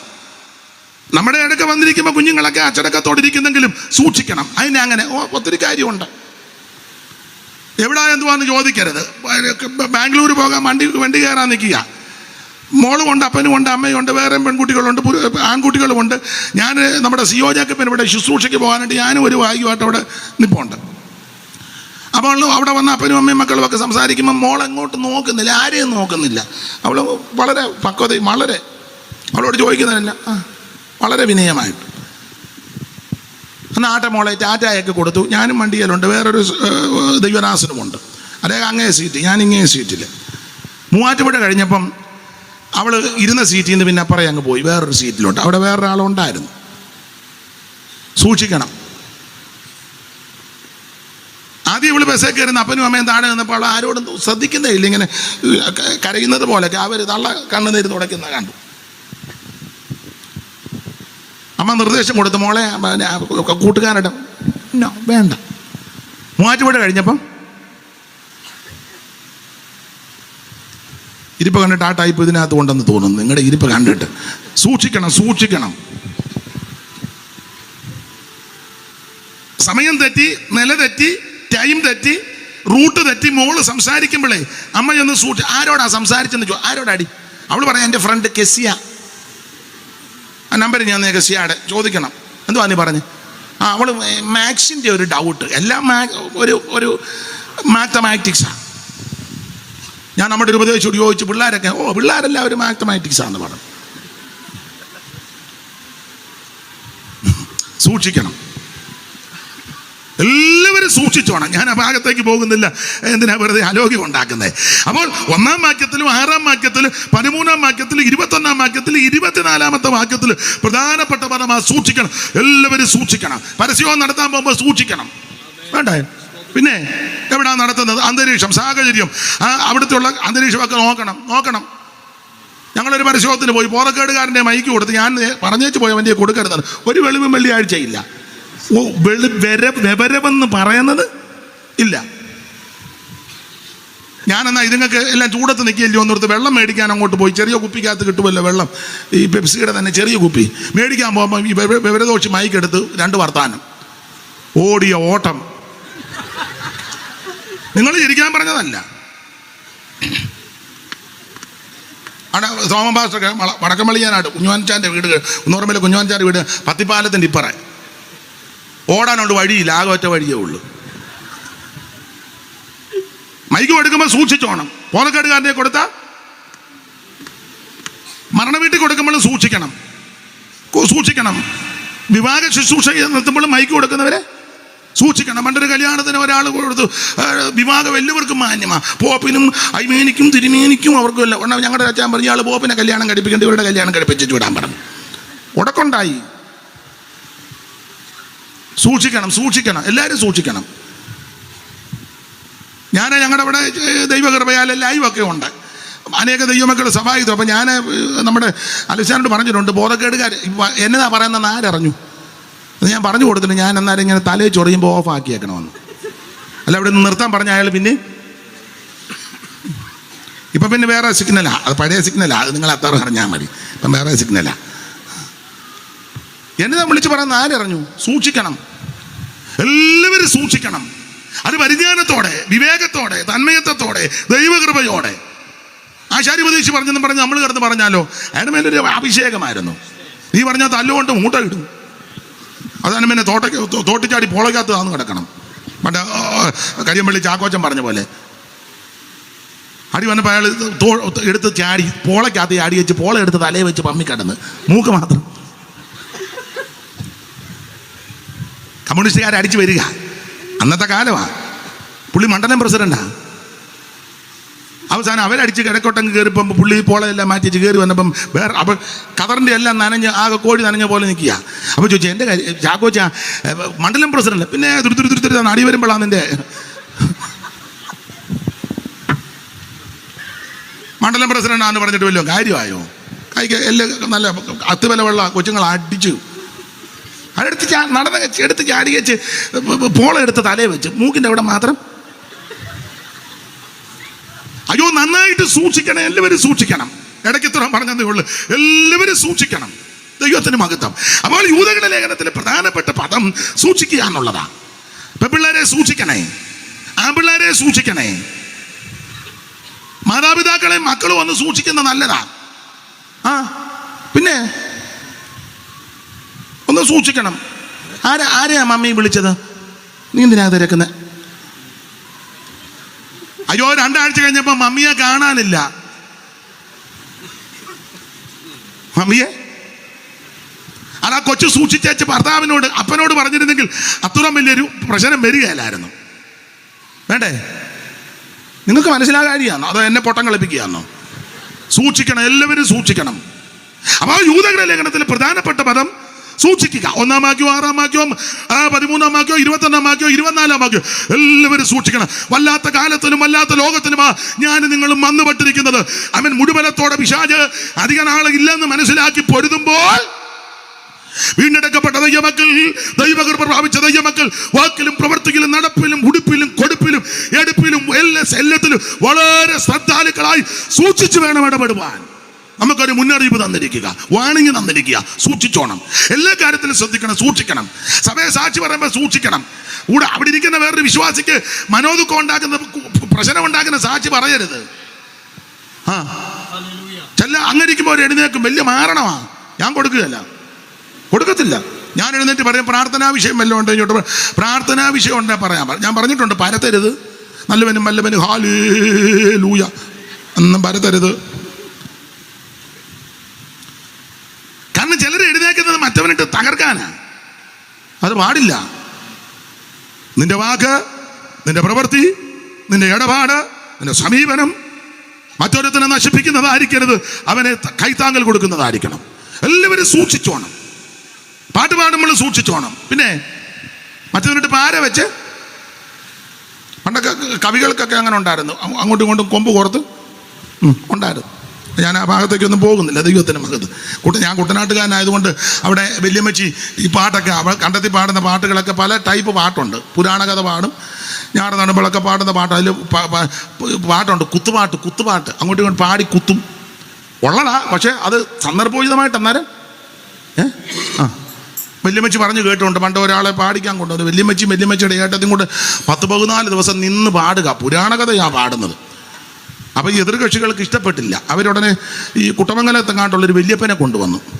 അയാൾ വലിയ പാട്ടുകാരനാണ്. പുള്ളിയെ കൊണ്ടുവന്ന്, പുള്ളിക്ക് നടക്കാനൊന്നും എന്നാലും കൊണ്ടുവന്ന് ഇരുത്തി പോളയെല്ലാം കൂടെ കൂട്ടിയിട്ടിരിക്കുക. അത് ഉണങ്ങിയിരിക്കുക. അതിൻ്റെ മേളിൽ പുള്ളിയെ കയറ്റി ഇരുത്തി. അയാൾക്ക് വയ്യ, വടിയും കുത്തി ഒരാൾ പിടിച്ച് വിടുത്തി. മുതലാളിമാരുണ്ട് അവർ, ഇവർ പാടുക. വല്യമ്മച്ചി പറഞ്ഞ് കേട്ടതാണ്. അവിടെ കയറ്റി ഇരുത്തിയേച്ച് പുള്ളി അപ്പോൾ 24 വൃത്തം അങ്ങ് പാടി. അത് 24 വൃത്തമാണ്. അത് ഭയങ്കര കട്ടിയുള്ള പദമാണ്. അയാൾ ഇന്നങ്ങ് പാടുക. നന്നായിട്ട് പാടിയെന്നാണ് പറഞ്ഞത്. പുരാണകഥ പുള്ളിക്ക് പറയാം. അതിങ്ങനെ ഇടതടവില്ല വെൺമതി കലാഭരണ നമ്പിക ഗണേശൻ നിർമ്മകലഗണ ഇങ്ങനെ നല്ല പദങ്ങളാണ്. അപ്പോൾ കുറച്ച് കഴിഞ്ഞപ്പം എൻ്റെ വല്യമ്മച്ചി മുതലാളിയോട് പറഞ്ഞു നിർത്താൻ പറഞ്ഞു, ഞങ്ങൾ കൂടെ പാടാൻ. അപ്പോൾ പുള്ളിക്കാരി ഒരു കുത്തു പാടി. അങ്ങനെ പാട്ടുള്ളതാണ്. അപ്പോൾ പുള്ളിക്കാരി അങ്ങോട്ട് പുള്ളിയെ നോക്കി വെച്ച് പാടി. കഷ്ടമേ ഇവനേത് കുലമെന്ന് ദശകണ്ഠം മുത്താന്തോ മുതുനായോ ഉടുമ്പോ കീരിയോ നത്തോ മത്തന്മാർ മരമേറും മരനായോ കരിയോന്തോ കള്ളക്കാടനോ വെള്ളക്കവിയോ നീർക്കുതിരയോ ഉള്ളത്തിൽ ഭയം കൂടാതെ അരികെ വന്നിരിക്കുന്ന കള്ളക്കാടനെ തള്ളിക്കളക ദുരാസുര അരക്കൻ്റെ മുടിയുട്ടി പിടിച്ച് തേടനം ചെയ്ത് 8-10 ചെപ്പിനും ചെകിടത്തിനും പാട്ടാണ്. അന്നേരം അമ്മച്ചി ഉണ്ടാക്കിയതല്ലേ, പാട്ടുള്ളത്. പക്ഷെ ആ പാട്ട് സന്ദർഭോചിതമായി പാടി കുത്തിപ്പാടി. അതിനാ കുത്തുപാട്ട്, പൂട്ടുപാട്ടൊക്കെ ഉണ്ട്, കുറച്ചൊക്കെ എനിക്കറിയാം. അപ്പം ഞാൻ പറഞ്ഞത്, പാടുമ്പോഴും സൂക്ഷിക്കണം, സംസാരിക്കുമ്പോഴും സൂക്ഷിക്കണം, ഇടപാടും സൂക്ഷിക്കണം, വളരെ സൂക്ഷിക്കണം, ഓടിച്ചു പോകാം. അപ്പോൾ ഈ ലേഖനത്തിലെ പ്രധാനപ്പെട്ട ഒരു പദം സൂക്ഷിക്കുക. ഇനി ഈ ലേഖനത്തിലെ പെട്ടെന്ന് പറയാം, യൂദയുടെ ഒരു മനോഭാവം ഞാൻ പറയാം. യൂദയുടെ മനോഭാവം 1-ാം വാക്യം വായിച്ചേ മോൻസി പാസ്റ്ററെ. യൂദയുടെ നമ്മുടെ മനോഭാവം അങ്ങനെ ആയിരിക്കണം. യേശുക്രിസ്തുവിന്റെ ദാസനും യാക്കോബിന്റെ സഹോദരനുമായ യൂദ തന്നെ പരിചയപ്പെടുത്തുന്ന കണ്ടോ, യേശുക്രിസ്തുവിന്റെ ദാസൻ. അതാ മനോഭാവം.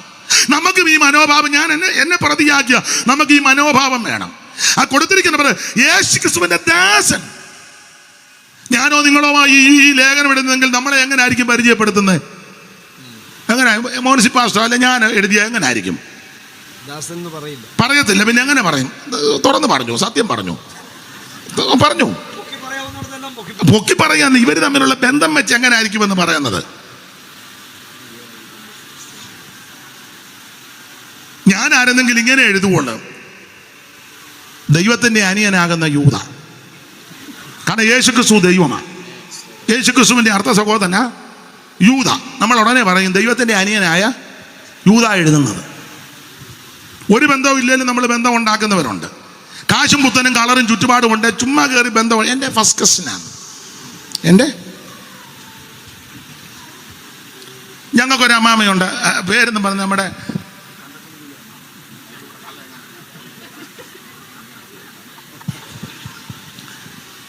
ആരുടെ പേര് പറഞ്ഞാൽ അവർ പറയും എൻ്റെ ബന്ധമാണ്. നമ്മുടെ ഒരു ഉപദേശം ഉണ്ടായിരുന്നു, ആരുടെ പേര് പറഞ്ഞാലും പുള്ളി പറയും എൻ്റെ ആത്മീയ സന്തതിയാണ്. ആരുടെ പേര് പറഞ്ഞാലും എൻ്റെ അങ്ങനെ. അപ്പോൾ പിള്ളേരൊരു ദിവസം പുള്ളിയെ ഒന്ന് പൂട്ടാൻ വേണ്ടി പറഞ്ഞു. കുടിച്ച് വെളിവില്ലാന്ന് നിൽക്കുന്ന വേറൊരു വിഭാഗത്തിൽപ്പെട്ട ആളാണ്. അവനെ നാട്ടുകാർക്കും എല്ലാം അങ്ങ് സ്വൈര്യക്കേടാ എന്ന് 4 കാലയില്ല. അപ്പം അവർ പറഞ്ഞു അച്ചായ ജോയിക്കുട്ടി അറിയാം, പിന്നെ എൻ്റെ ആത്മീയ സന്തതിയാണ്. പുള്ളി ആരുടെ പേര് പറഞ്ഞാൽ ഇതാ പറഞ്ഞത്, എൻ്റെ പിന്നെ അവർ വിശദീകരിച്ച് പറഞ്ഞു, ഓ അതായിരുന്നു ഒന്ന്. ചുമ്മാ ബന്ധം പിടിക്കുന്ന ആൾക്കാരുണ്ട്. ഞാൻ നിങ്ങളും അങ്ങനെയൊക്കെയാ. പക്ഷേ യൂദായുടെ മനോഭാവം കണ്ടോ? യേശുക്രിസ്തുവിന്റെ സഹോദരന് നല്ല കൊടുത്ത് യേശുക്രിസ്തുവിന്റെ ദാസൻ എന്നുള്ള ശരിയായ പ്രയോഗം അടിമയാണെന്നാ. ഇന്ന് രാത്രി ഞാൻ നിങ്ങൾ യേശുക്രിസ്തുവിന്റെ അടിമകളാ. ദാസന് കൂലി കൊടുക്കും, സെർവന്റ് കൂലി കൊടുക്കും, ചെയ്യുന്ന ജോലിക്ക് കൂലി കൊടുക്കും, ശമ്പളമുണ്ട്. പക്ഷെ അടിമയ്ക്ക് ശമ്പളമൊന്നുമില്ല. ദാസൻ ആ പറയുന്ന ജോലി മാത്രം ചെയ്താൽ മതി. അടിമ അങ്ങനല്ല, നോക്കിയും കണ്ട് പറഞ്ഞില്ലെങ്കിലും കയറി ചെയ്യും. അതാ അടിമ. ഇന്ന് രാത്രി ഞാൻ നിങ്ങൾ യേശുക്രിസ്തുവിന്റെ അടിമയാ. ഗോസ്പൽ ടീമിന്റെ പ്രവർത്തനം ഉള്ളപ്പോൾ അല്ല ലഘുലേഖ കൊടുക്കുന്നത്. ഇത് ജീവിതം അതായിരിക്കണം. സ്തോത്രം. ആ മാസത്തിൽ ഒന്ന് ഒരു പ്രവർത്തനമല്ല. അങ്ങനെയൊക്കെ ഉണ്ട്, നല്ലതാ, എതിരൊന്നും. പക്ഷേ ജീവിതമേ ഇതായിരിക്കണം. ഈ കണ്ടമാനം പ്രവർത്തിക്കുന്നതിലും കുറച്ചുകൂടെ എഫക്റ്റ് അത് ജീവിതത്തിൽ നിന്ന് വെളിപ്പെടുത്തി കൊടുക്കുന്നതാ. അതെ. പക്ഷെ നമുക്ക് ജീവിതത്തിൽ വെളിപ്പെടുത്തി കൊടുത്താൽ എല്ലാവർക്കും പ്രാഗൽഭ്യം. അതുകൊണ്ട് നമ്മൾ അങ്ങ് ട്രാക്ട് അടിച്ച് വശം കെടുക്കുക. ആ തമ്പിയുടെ ഹൃദയം. ഈ അടുത്ത സമയത്ത് ഒരു ട്രാക്ട് കണ്ടു, സണ്ണിയുടെ ഹൃദയം. നിങ്ങൾ കണ്ടോന്നറിയത്തില്ല, സണ്ണിയുടെ മനുഭാഷം കണ്ടോ? ഞാനും കണ്ടു, എന്നെ കൊണ്ട് കാണിച്ചു. അച്ഛാ അതേണ്ട സണ്ണിയുടെ ഹൃദയം. യോ, അന്നേരം വേറൊരു പുള്ളി വടശ്ശേരിക്കാൻ പറഞ്ഞു, അവിടെ അവരിറക്കി രാജുവിൻ്റെ ഹൃദയം. എല്ലാം ഇഷ്ടം പോലെ ലഘുലേഖ നല്ലതാ. പക്ഷേ അവരുടെ നടുവിലൊന്ന് വെളിപ്പെടുത്തിക്കേ യേശുവിനെ. ദൈവത്തിന് മഹത്വം. അപ്പൊ യൂദയുടെ മനോഭാവം യേശുക്രിസ്തുവിന്റെ ദാസൻ. ഇനി വേറൊരു മനോഭാവത്തിന്റെ വേറൊരു പദം പറയാം. 3-ാം വാക്യം ഒന്നുകൂടെ വായിച്ചേ. 3-ാം വാക്യം. പ്രിയരെ, നമുക്ക് പൊതുവിലുള്ള രക്ഷയെ കുറിച്ച് നിങ്ങൾക്ക് എഴുതുവാൻ സകല പ്രയത്നവും ചെയ്യുകയിൽ വിശുദ്ധന്മാർക്ക് നിങ്ങൾ ആ പദം കേട്ടോ, പ്രിയരെ നമുക്ക് പൊതുവിലുള്ള രക്ഷ. നിങ്ങൾ ആ പദം ശ്രദ്ധിച്ചോ? ഞാനിങ്ങനെ പറയുന്നത്, യൂദായുടെ മനോഭാവം നല്ല മനോഭാവം. ഒന്ന്, യേശുക്രിസ്തുവിന്റെ ദാസന, അനിയനാണെന്നൊന്നും പറഞ്ഞില്ല, കുടുംബക്കാരനാണെന്നുമല്ല വെളിപ്പെടുത്തിയത്, ഒരമ്മയുടെ മക്കളാണെന്നൊന്നും വെളിപ്പെടുത്തിയില്ല. ഞാൻ യേശുക്രിസ്തുവിന്റെ ദാസന. ഈ മനോഭാവം വരാൻ കാര്യം യാക്കോബിന് പ്രത്യക്ഷപ്പെട്ടപ്പോൾ മനസ്സിലായി അവിടുന്ന് ദൈവമാണ്. അതുകൊണ്ടായി മനോഭാവം. ദൈവത്തിന് മകത്ത്. നമ്മുടെയൊക്കെ മനോഭാവം ഒന്ന് മാറണേ. ഞാൻ ഈ സഭയിലെ മെയിൻ ആളാ, ഞാൻ ഈ സെൻറ്ററിലെ മെയിൻ ആളാ, ഞാൻ ഈ ലോക്കൽ സഭയിലെ മെയിൻ ആളാ, ഈ ഞാൻ നാട്ടിലെ മെയിൻ ആളാ. ആ മനോഭാവം ഇരിപ്പൊക്കെ ഒന്ന് കാണും ചിലരുടെ. ചിലർക്ക് കൈ തരാനൊക്കെ വലിയ ബുദ്ധിമുട്ടാണ്. ഞങ്ങളുടെ ഇടയിലുമുണ്ട്. ഞങ്ങളുടെ ഇടയിൽ നിന്ന് ഉദ്ദേശിച്ച കൺവെൻഷനൊക്കെ പ്രസംഗിക്കുന്ന വലിയ വലിയ വീരന്മാരുണ്ട്. അവരെ വെച്ച് നോക്കുമ്പോൾ ഞാൻ വെറും പീത്തയാ. സ്തോത്രം. ഒരു പ്രഗത്ഭനായ ആളിന് ഞാനും ഉണ്ട്. കൈ കൊടുത്തപ്പോൾ പുള്ളി 2 പേരിലാ തന്നെ, 2 പേരിൽ എനിക്കങ്ങ് സങ്കടവും വന്നു. ആൾക്കാർ നോക്കി നിൽക്കുക. ഞാൻ ഇങ്ങനെയാ കൊടുത്തത്, പുള്ളി ഇങ്ങനെ. എന്നോ പറയാൻ നമുക്ക് വല്ലതും പറയാൻ പറ്റൂ. അത് കഴിഞ്ഞ് ഞാൻ നോക്കും വേറൊരു പുള്ളിക്ക് പുള്ളി 1 പേരിലാ കൊടുത്തത്. അപ്പോൾ എനിക്ക് ആശ്വാസമായി, എനിക്ക് 2 തന്നല്ലോ. അത് കഴിഞ്ഞ് പിന്നെ ഞാൻ ശ്രദ്ധിച്ചപ്പം ഒരാൾക്ക് കൊടുത്തിട്ട് ഇങ്ങനെ കാണിച്ചതേ ഉള്ളൂ. അപ്പോൾ എനിക്ക് മനസ്സിലായി പുള്ളിക്ക് എന്നോടാ കൂടുതൽ, എനിക്ക് 2 തന്നില്ലേ. വലിയ ബുദ്ധിമുട്ടാണ്. പക്ഷെ അത് കഴിഞ്ഞ് ഞാൻ വീക്ഷിച്ചു. യോഗം കഴിഞ്ഞപ്പോൾ ഇച്ചിരി കാശും പിടിപ്പും പുത്തരമുള്ള ആളെ കണ്ടപ്പം അങ്ങോട്ട് കൊടുത്തേച്ച് പുള്ളി വിടുന്നില്ല. കുലുക്കി ഇങ്ങനെ നിൽക്കുക. അവരതിനെന്തിന് പോണം ഇല്ല. പണ്ട് ഓണക്കളിക്ക് പറയാം, പോണം പക്കുടുക്കെ പോകണ്ട. നമ്മുടെയൊക്കെ മനോഭാവം, ഞാൻ എന്നെയും കൂടെ ആരെയും വിധിക്കുകയല്ല, എന്നെ പ്രതിയാക്കിയ നമ്മുടെ മനോഭാവം ഒന്ന് മാറണേ. ഇച്ചിരി ചുറ്റുപാടും ഒക്കെ ഉള്ളത് അത് കൊച്ചു വീട്ടിലെ അമ്മച്ചി, മറ്റേതോ തങ്ക സഹോദരി. മനോഭാവം മാറണേ. മറുഭാഷ പറഞ്ഞാലൊന്നും കാര്യം നടക്കുകയില്ല. മനോഭാവം മാറണേ. എല്ലാവരും ഒന്നും പറയത്തില്ലെന്ന് എനിക്കറിയാം. സ്തോത്രം. വടക്കേടത്തെ അച്ചായൻ, മറ്റേതോ ബേബി സോരൻ, മൂത്തതാ എന്നാലും അങ്ങനെ. മനോഭാവം മാറണേ. എന്നെ എല്ലാവരും എന്നെ ഇങ്ങനെ സ്പർദ്ധിച്ച് നോക്കുന്നേ. കൊടുമുടികളേറിയ പർവ്വതങ്ങളെ നിങ്ങൾ എന്നെ, ഞാൻ എന്നെ പ്രതിയാക്കി പറഞ്ഞു. നമ്മുടെ മനോഭാവം മാറണം. ദൈവത്തിന്റെ മകൻ യൂദായുടെ മനോഭാവം. യൂദാ പറയാ, ഒന്ന് ഞാൻ യേശുക്രിസ്തുവിന്റെ ദാസനാ. രണ്ടാമത്തെ മനോഭാവം എന്താ? യൂദാ പറയാ, പ്രിയരെ നമുക്ക് പൊതുവിലുള്ള രക്ഷ എന്ന് പറഞ്ഞാൽ അർത്ഥം ഇതാ, ഞങ്ങൾക്ക് കുടുംബക്കാർക്കെല്ലാം കൂടെ ഒരു രക്ഷയും കുടുംബത്തിൽ പിറക്കാത്ത നിങ്ങൾക്ക് വേറൊരു രക്ഷയല്ല. യൂദായുടെ മനോഭാവം, കുടുംബത്തിൽ പിറന്ന ഞങ്ങൾക്കും ഈ കുടുംബത്തിൽ പിറക്കാത്ത നിങ്ങൾക്കും സകല എണ്ണത്തിനൊരൊറ്റ രക്ഷയേ ഉള്ളൂ, അത് യേശുക്രിസ്തു. കത്തോലിക്കരാന്നേലും യാക്കോബയാന്നേലും ഓർത്തഡോക്സ് ആന്നേലും റീത്ത് ആന്നേലും ലണ്ടൻ ആന്നേലും ലത്തീൻ ആന്നേലും CMS ആന്നേലും ആംഗ്ലിക്കൻ ആകുന്നേലും സാൽവേഷൻ ആർമി ആന്നേലും പെന്തിക്കോസ് ആന്നേലും ബ്രദർ ആന്നേലും കൽദായ സുറിയാന കൽദായ യാക്കോബ, ഇനി കനാനായ യാക്കോബ, കനാനായ കത്തോലിക്ക, ഏത് വിഭാഗത്തിൽപ്പെട്ടവരാന്നേലും അവൻ ഹൈന്ദവനോ മുസ്ലിം സഹോദരനോ ബുദ്ധനോ ജൈനനോ പാഴ്സിയോ ആരുമാകട്ടെ, സകല മനുഷ്യർക്ക് ഒരൊറ്റ രക്ഷയേ ഉള്ളൂ. അത് യേശുക്രിസ്തു മാത്രമാണ്. മറ്റൊരുത്തനും രക്ഷയില്ല.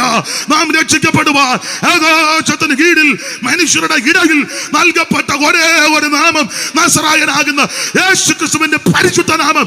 ഈ നാമത്തിൽ വിടുതലുണ്ട്, ഈ നാമത്തിൽ പാപമോചനമുണ്ട്, ഈ നാമത്തിൽ രോഗശാന്തിയുണ്ട്, ഈ നാമത്തിൽ അത്ഭുതങ്ങൾ നടക്കും. അനിലും ഭൂവിലും മേലായ നാമം വന്ദിതവല്ലഭനാമമതേ. ഓ അനിലും ഭൂവിലും മേലായ നാമം വന്ദിതവല്ലഭനാമമതേ. ദൂതർ വാഴ്ത്തി പുകഴ്ത്തിടും നാമമതേ. ദൂതർ വാഴ്ത്തി പുകഴ്ത്തിടും നാമമതേ. ഓ യേശുവിന്റെ തിരുനാമത്തിന് ഇന്നും എന്നും സ്തുതി സ്തോത്രമേ. ഓ യേശുവിന്റെ തിരുനാമത്തിന് ഇന്നുമെന്നും സ്തുതി സ്തോത്രമേ. ഓ സങ്കടം ചഞ്ചല ശോധന വേളയിൽ നീ നടത്തിടും നാമമത്. സങ്കടം ചഞ്ചല ശോധന വേളയിൽ നീ നടത്തിടും നാമമത്. ഭയം മുറ്റുമകറ്റിടും നാമമത്. ഭയം മുറ്റുമകറ്റിടും നാമമത്. ഓ യേശുവിന്റെ തിരുനാമത്തിന് ഇന്നുമെന്നും സ്തുതി സ്തോത്രമേ. യേശുവിന്റെ തിരുനാമത്തിന് ഇന്നുമെന്നും സ്തുതി സ്തോത്രമേ. ഓ യേശുവിന്റെ തിരുനാമത്തിന് ഇന്നുമെന്നും സ്തുതി സ്തോത്രമേ. ഞാൻ വേഗത്തില് ഒന്ന് രണ്ട് കാര്യം പറഞ്ഞു നിർത്തും. 9:30 മുമ്പ് ആശീർവാദം പറയും. ഭാരപ്പെടണ്ട, ഏതായാലും അതിന് മുമ്പേ പറയും. നാളെ യോഗം ഇല്ലെന്നാ തോന്നുന്നത്, ഇല്ലയോ? ഇല്ല. ഈ യൂദായുടെ ലേഖനത്തിൽ ഒരു പ്രത്യേകതയും കൂടെ നിങ്ങൾക്കെല്ലാം അറിയാം, എന്നാലും ഒന്ന് ഓർപ്പിക്കുക. അങ്ങനെയാണെന്നല്ല ലേഖനത്തിൽ ഓർപ്പിച്ചൊന്ന് ഉണർത്തുക. യൂദായുടെ ലേഖനത്തിന്റെ ഒരു പ്രത്യേകത, യേശുക്ക് ഈ മനോഭാവം നല്ലതാണെങ്കിലേ, എന്റെയും നിങ്ങളുടെയൊക്കെ മനോഭാവം നല്ലതാണെങ്കിൽ ആർക്കും വെളിപ്പെടുത്തി കൊടുക്കാത്ത ചില മർമ്മങ്ങൾ ദൈവം നമുക്ക് വെളിപ്പെടുത്തും. പലരെ കൊണ്ട് ഉപയോഗിക്കാത്ത നിലയിൽ ദൈവം നിന്നെ ഉപയോഗിക്കും. അതിന് ഒരു തെളിവ് ഒത്തിരി ഉണ്ട്. ഒരു തെളിവ്, ഈ മനോഭാവം നല്ലതായതുകൊണ്ട് നിങ്ങൾക്ക് അറിയാം, വേറെ പുസ്തകം ഏതാണ്ട് 40 എഴുത്തുകാരാ എഴുതിയത്. എൻ്റെ ഭാഷ പറഞ്ഞ 39 എഴുത്തുകാർക്കും വെളിപ്പെടാത്ത പ്രധാനപ്പെട്ട 2 വിഷയം യൂദായ്ക്ക് വെളിപ്പെടുത്തി. അല്ല, 9-ാം വാക്യം വായിച്ച 9-ാം വാക്യം. എന്നാൽ പ്രധാന ദൂതനായ മിഖായേൽ മോശയുടെ ശരീരത്തെക്കുറിച്ച് പിശാചിനോട് തർക്കിച്ച് വാദിക്കുമ്പോൾ ഒരു ദൂഷണവിധി ഉച്ചരിപ്പാൻ തുനിയാതെ കർത്താവ് നിന്നെ ഭത്സിക്കട്ടെ എന്ന് പറഞ്ഞാൽ, മോശയുടെ ഉയർപ്പും തർക്കവും മീഖായേലും പിശാചുമൊക്കെയുള്ള തർക്കവും മാനവും 39 എഴുത്തുകാർക്കും വെളിപ്പെട്ടില്ല, യൂദായ്ക്ക് വെളിപ്പെട്ടു. ഇത് യൂദായുടെ ലേഖനത്തിൽ നിന്നാണ് പഠിക്കുന്നത്. എൻ്റെ സഹപഠന്മാരോടും ദൈവമക്കളോടും ഒരു കാര്യം പറയാം, നമ്മുടെ മനോഭാവം നല്ലതാണെങ്കിലുണ്ടല്ലോ, നിന്നെ ദൈവം ഉപയോഗിക്കും. എന്നാ പലരെ ഉപയോഗിക്കാത്ത മനോഭാവം ഒന്നും നല്ലതല്ല. കുശുമ്പും കുഞ്ഞായ്മയായിട്ട് ഇങ്ങനെ അങ്ങനെ ഒത്തിരി ആൾക്കാരോട്, ഒരാൾ നല്ലൊരു വീട് വെക്കട്ടെ, ഉടനെ കുശുമ്പ എങ്ങനെ ഒപ്പിച്ചു, പോയായിരുന്നു കുശുമ്പ കണ്ട. ഒരാളൊരു വണ്ടി മേടിക്കട്ടെ,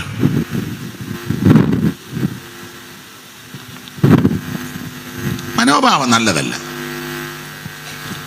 ഒരു കുഞ്ഞിനൊരു വിവാഹ ആലോചന വന്ന് അമേരിക്ക ആയിക്കോട്ടെ, ഉടനെ അമേരിക്ക എവിടെ, അവരുടെ കൊച്ച് അമേരിക്ക, അമേരിക്ക വിശ്വസിക്കാനൊക്കുകയല്ല. ഉണ്ടോ? വിശ്വസിക്കാൻ എന്തിനാ അമേരിക്ക വരുന്നത്? ഇവിടെ വിശ്വസിക്കാനൊക്കുകയല്ല. പുതപ്പിനടി കിടന്നുണ്ടല്ലേ ഫോൺ ചെയ്തത്. എവിടാന്ന് എന്നോട് ചോദിക്കരുത്. പള്ളിപ്പാട് സൈഡാ. അമേരിക്ക വരെ പോകുന്നത്. 2 പേരോട് ഇരുന്ന് പറയുന്ന ആരാന്ന് നിങ്ങൾ? അവർ രണ്ടും പറഞ്ഞ് ഞാൻ കണ്ട് കാണിക്കുന്നത്. യോഗം കഴിഞ്ഞ് അങ്ങോട്ട് പോകുമ്പോൾ പറയാം. മനോഭാവം നല്ലതായിരിക്കും. നമ്മുടെ എൻ്റെ എല്ലാം മറ്റുള്ളവരോട് ഇടപെടുമ്പോൾ, സംസാരിക്കുമ്പോൾ, സഹശുശ്രൂഷകരോട്, കൂട്ടുവേലക്കാരോട്, ഒരു സെൻട്രലിൽപ്പെട്ടവരോട്, സെൻട്രൽ പാസ്റ്ററോട്, ലോക്കൽ ശുശ്രൂഷകരോട് ഒക്കെ നല്ല മനോഭാവമായിരിക്കണമെന്ന്. നല്ല മനസ്സോടെ നീ ഇടപെട്ട് മനോഭാവത്തോടിരുന്നാൽ അനേകർക്ക് വെളിപ്പെടാത്തത് ദൈവം നിനക്ക് വെളിപ്പെടുത്തും. അനേകരെ ഉപയോഗിക്കുന്നത് പോലല്ല, ദൈവം നിന്നെ ശക്തമായിട്ട് ഉപയോഗിക്കും. ഉപയോഗിക്കും. സ്തോത്രം. സൂത്രമൊന്നും കാണിക്കരുത്. ദൈവത്തിന് മഹത്വം. അല്ല, ആർക്കും വെളിപ്പെടാത്ത വിഷയം യൂദായ്ക്ക് വെളിപ്പെടുത്തി. ഇനി 14 വാക്യം വായിച്ച 14. ആദാം മുതൽ ഏഴാമനായ ഹനോക്ക് ഇവരെ കുറിച്ച് കർത്താവ് എല്ലാവരെയും വിധിപ്പാൻ അവർ അപകൃതിയോട് ചെയ്ത ഭക്തിവിരുദ്ധമായ സകല പ്രവർത്തികൾ നിമിത്തവും, ഭക്തികെട്ട പാപികൾ തന്റെ നേരെ പറഞ്ഞ സകല നിട്ടൂരങ്ങൾ നിമിത്തവും ഭക്തികെട്ടവരെയൊക്കെയും ബോധം വരുത്തുവാൻ 1000 വിശുദ്ധന്മാരോട് കൂടെ വന്നിരിക്കുന്നു എന്ന് പറഞ്ഞ ഹാനോക്ക് പ്രവചിച്ച കാര്യം യൂദായ്ക്ക് വെളിപ്പെട്ടു. 35-ാം അധ്യായത്തിലൊന്നും ഇല്ല. ഹാനോക്കിനെ പറ്റി എത്ര ക്ലിയർ ആയിട്ട് എഴുതിയേക്കണം. ഹാനോക്ക് പ്രവചിച്ചെന്ന്. ആ പ്രവചിച്ചത് അതാ, 1000 വിശുദ്ധന്മാരുമായിട്ട് കർത്താവ് വരുന്നെന്ന്.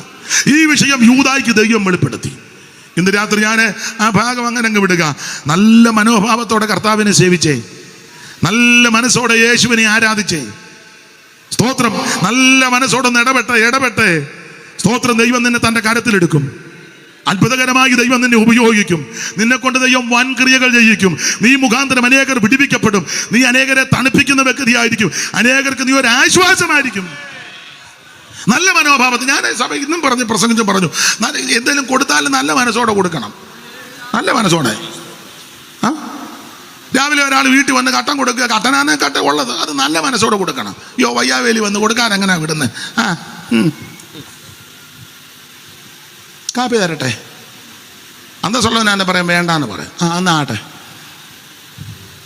നല്ല മനസ്സായിരിക്കണം. കഴിച്ചായിരിക്കും എന്നല്ലയോ?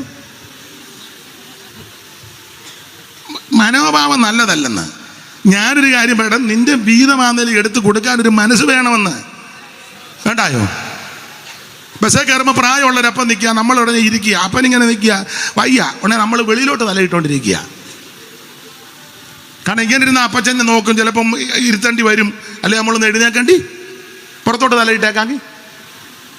വണ്ടാനത്തിൽ നിന്ന് മെഡിക്കൽ കോളേജ് വരെ, ആലപ്പുഴ പഴയ മെഡിക്കൽ കോളേജ് വരെ, കളർകോട് വരെ അപ്പച്ചൻ ഇവിടെ നിൽക്കുക. മനോഭാവം നല്ലതാണ്. കല്യാണത്തിനെ കൊണ്ട് കഴിക്കാൻ കയറിയപ്പം പ്രായമുള്ള അയാളെ ഇടിച്ചിട്ടേച്ചാ കയറി കസേര.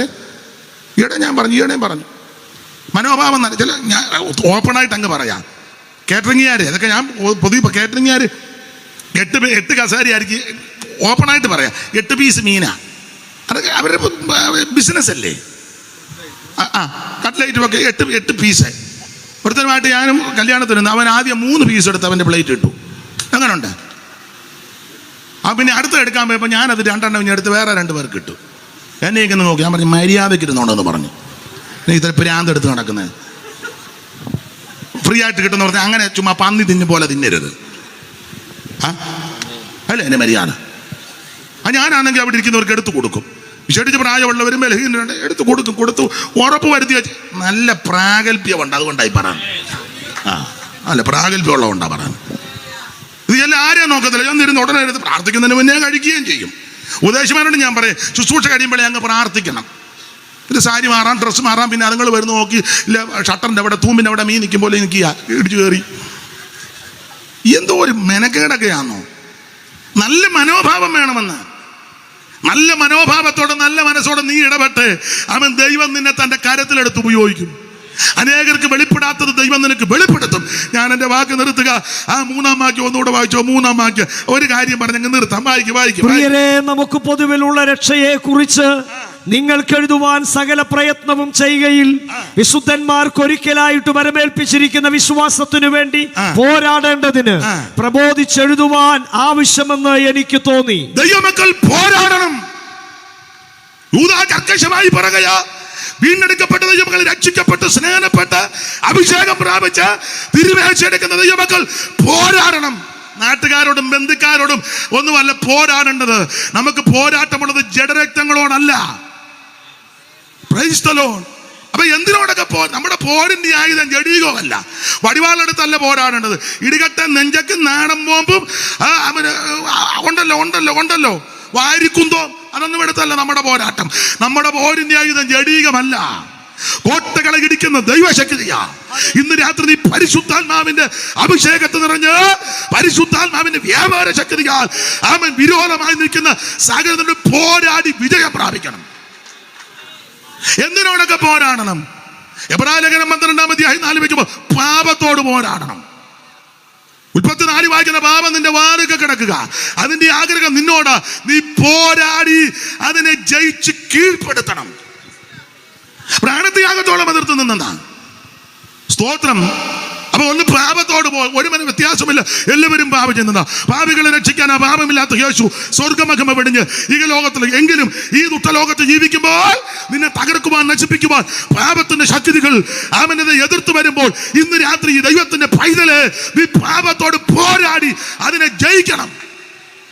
വിസ്തരിക്കുന്നില്ല. എന്തിനോട് പോരണം? സാത്താനോട് പോരാടണം. എടുത്തു വായിപ്പിക്കുന്നത് യാക്കോബ് 4:7 നിങ്ങൾ ആകയാൽ നിങ്ങൾ ദൈവത്തോട് അടുത്ത് വരും, പിശാചിനോട് എതിർത്ത് നിൽപ്പിൻ. സാത്താനോട് പോരാടണം. അങ്ങനെ പോരാടുന്നതിൽ മടുത്തു പോകരുത്, ക്ഷീണിക്കരുത്. ഇസ്രായേൽ മക്കളെ എതിർത്തയച്ച് പുറകോട്ട് ഓടി. പക്ഷേ ദാവീദ് രാജാവ് ദാവീദ് പയ്യനാ അങ്ങോട്ട് ചെന്ന് സഞ്ചിക്കകത്ത് കൈയിട്ട് കവണയിൽ വെച്ച്, കല്ലെടുത്ത് കവണയിൽ വെച്ചുടനെ എറിഞ്ഞില്ല, വെച്ചൊന്ന് വീശി. ശുശ്രൂഷക്കൊക്കെ ഒരു തന്മയത്വമൊക്കെ ഇല്ലേ ഉണ്ട്. ചിലങ്ങ് വെച്ച ഉടനെ എറിയുക, അവിടെ വെച്ചൊന്ന് വീശി. അതിന് കാരണം ഇറക്കി വിട്ടപ്പോൾ അപ്പച്ചൻ പറഞ്ഞു, മോനെ ഒരു പറ മലരുണ്ട്, പാൽക്കെട്ടി 10 ഉണ്ട്, പാൽക്കെട്ടി 10 സഹസ്രാവിന് കൊടുക്കണം. മലരാർക്ക് കൊടുക്കണമെന്ന് എഴുതിയിട്ടില്ലെങ്കിലും ആശയം ഞാൻ പറയാം, ചേട്ടന്മാർക്ക് കൊടുക്കും. യുദ്ധം ഒന്നൊക്കെ അതിലും കുറിച്ച് നിൽക്കട്ടെ. മുമ്പനാട്ട് പോയി കടയിൽ കുറിച്ച് നടക്കുന്ന ആൾക്കാരെ നമ്മൾ കണ്ടിട്ടില്ലേ? ഞാൻ സഹിതം ഒന്നും കിട്ടാനില്ലേ പിന്നെ കടല കുറിക്കാതെ പിന്നെ കല്ല് കുറിക്കുമോ? എല്ലാം കിട്ടാനുണ്ടെങ്കിൽ നമ്മളിരുന്ന് കേട്ട് ബലപ്പെട്ട് ശക്തിക്കുക. എല്ലാവരുടെയും കാര്യമല്ല. 2 പേരെ കണ്ടു. ഇവിടെ എല്ലാം കടലയുടെ ഇതാ താരിയ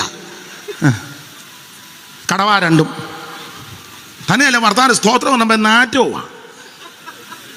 ഞാൻ പിന്നെ ഇങ്ങനെ എന്തുകൊണ്ട് വിശേഷം സുഖമാണ്. അപ്പൊ ഈ പാൽക്കെട്ടി 10 സഹസ്രാധിപന് കൊടുക്കണം. ലക്ഷ്യം വാങ്ങി വരണം. അങ്ങനെ അപ്പം പറഞ്ഞ് ലക്ഷ്യം വാങ്ങി, ലക്ഷ്യമുള്ളത് കൊണ്ട് ആ സഞ്ചിക്കകത്ത് കൈയിട്ട് കല്ലെടുത്ത് കവണയിൽ വെച്ച് വീശി. ലക്ഷ്യമുണ്ട്, വീശി. ശുശ്രൂഷയ്ക്ക് തന്മയത്വം വേണം. പറയുന്നത് മോശമാ പൊതുവിൽ, എന്നാലും പറയാതിരിക്കാൻ ഒക്കത്തില്ല. ഒരു ശവസംസ്കാരത്തിന് പോയി. ആ പിള്ളേര് അവരുടെ അപ്പൻ ജനപ്രതിനിധി, നാട്ടിലെ മാന്യനായ മനുഷ്യനാണ്. അയ്യോ, ആ ഡെഡ് ബോഡി 1-2 പിള്ളേര് രക്ഷിക്കപ്പെട്ടതല്ല. ഒരു 6 അടി പൊക്കം ഉണ്ടായിരുന്നു അദ്ദേഹത്തിന്. ഞാനും അടക്കത്തിന് ചെയ്തോ ഭയങ്കരം പെട്ടി, നല്ല നെടുനീളത്തിൽ എന്തോ ആഢ്യത്തമാണ്. ഞാനും ചൊന്നു. ജനപ്രതിനിധികൾ MLA-മാരും MP-മാരും ഒക്കെ ഉണ്ട്. അത് പ്രഗത്ഭനാ.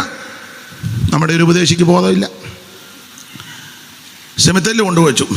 അവർ ഇതുപോലെ നല്ല കസകിൻ്റെ നേരിയത് ഇങ്ങനെ ഒക്കെ ഇട്ട് നല്ല വൃത്തിയായിട്ടാണ് കിടത്തിയേക്കുന്നത്. അതാ 2 പിള്ളേർ പെന്തിക്കോസിലൊന്നുമല്ല, സംതാൻ അവിടെ കൊണ്ടുവച്ച് കാര്യമെല്ലാം പറഞ്ഞേച്ച് പെട്ടി അടയ്ക്കുന്നതിന് മുന്നേ അയാൾ മണ്ണ് വാരി, എന്നാൽ ഇച്ചിരി കാലിൻ്റെ ഇവിടെ ഇട്ടാൽ പിന്നെയും സഹിക്കാം, അങ്ങ് വെതറുക. അപ്പം ഞാൻ നോക്കുന്ന അതിൽ മൂത്ത ചെറുക്കൻ ഇഷ്ടപ്പെട്ടില്ല.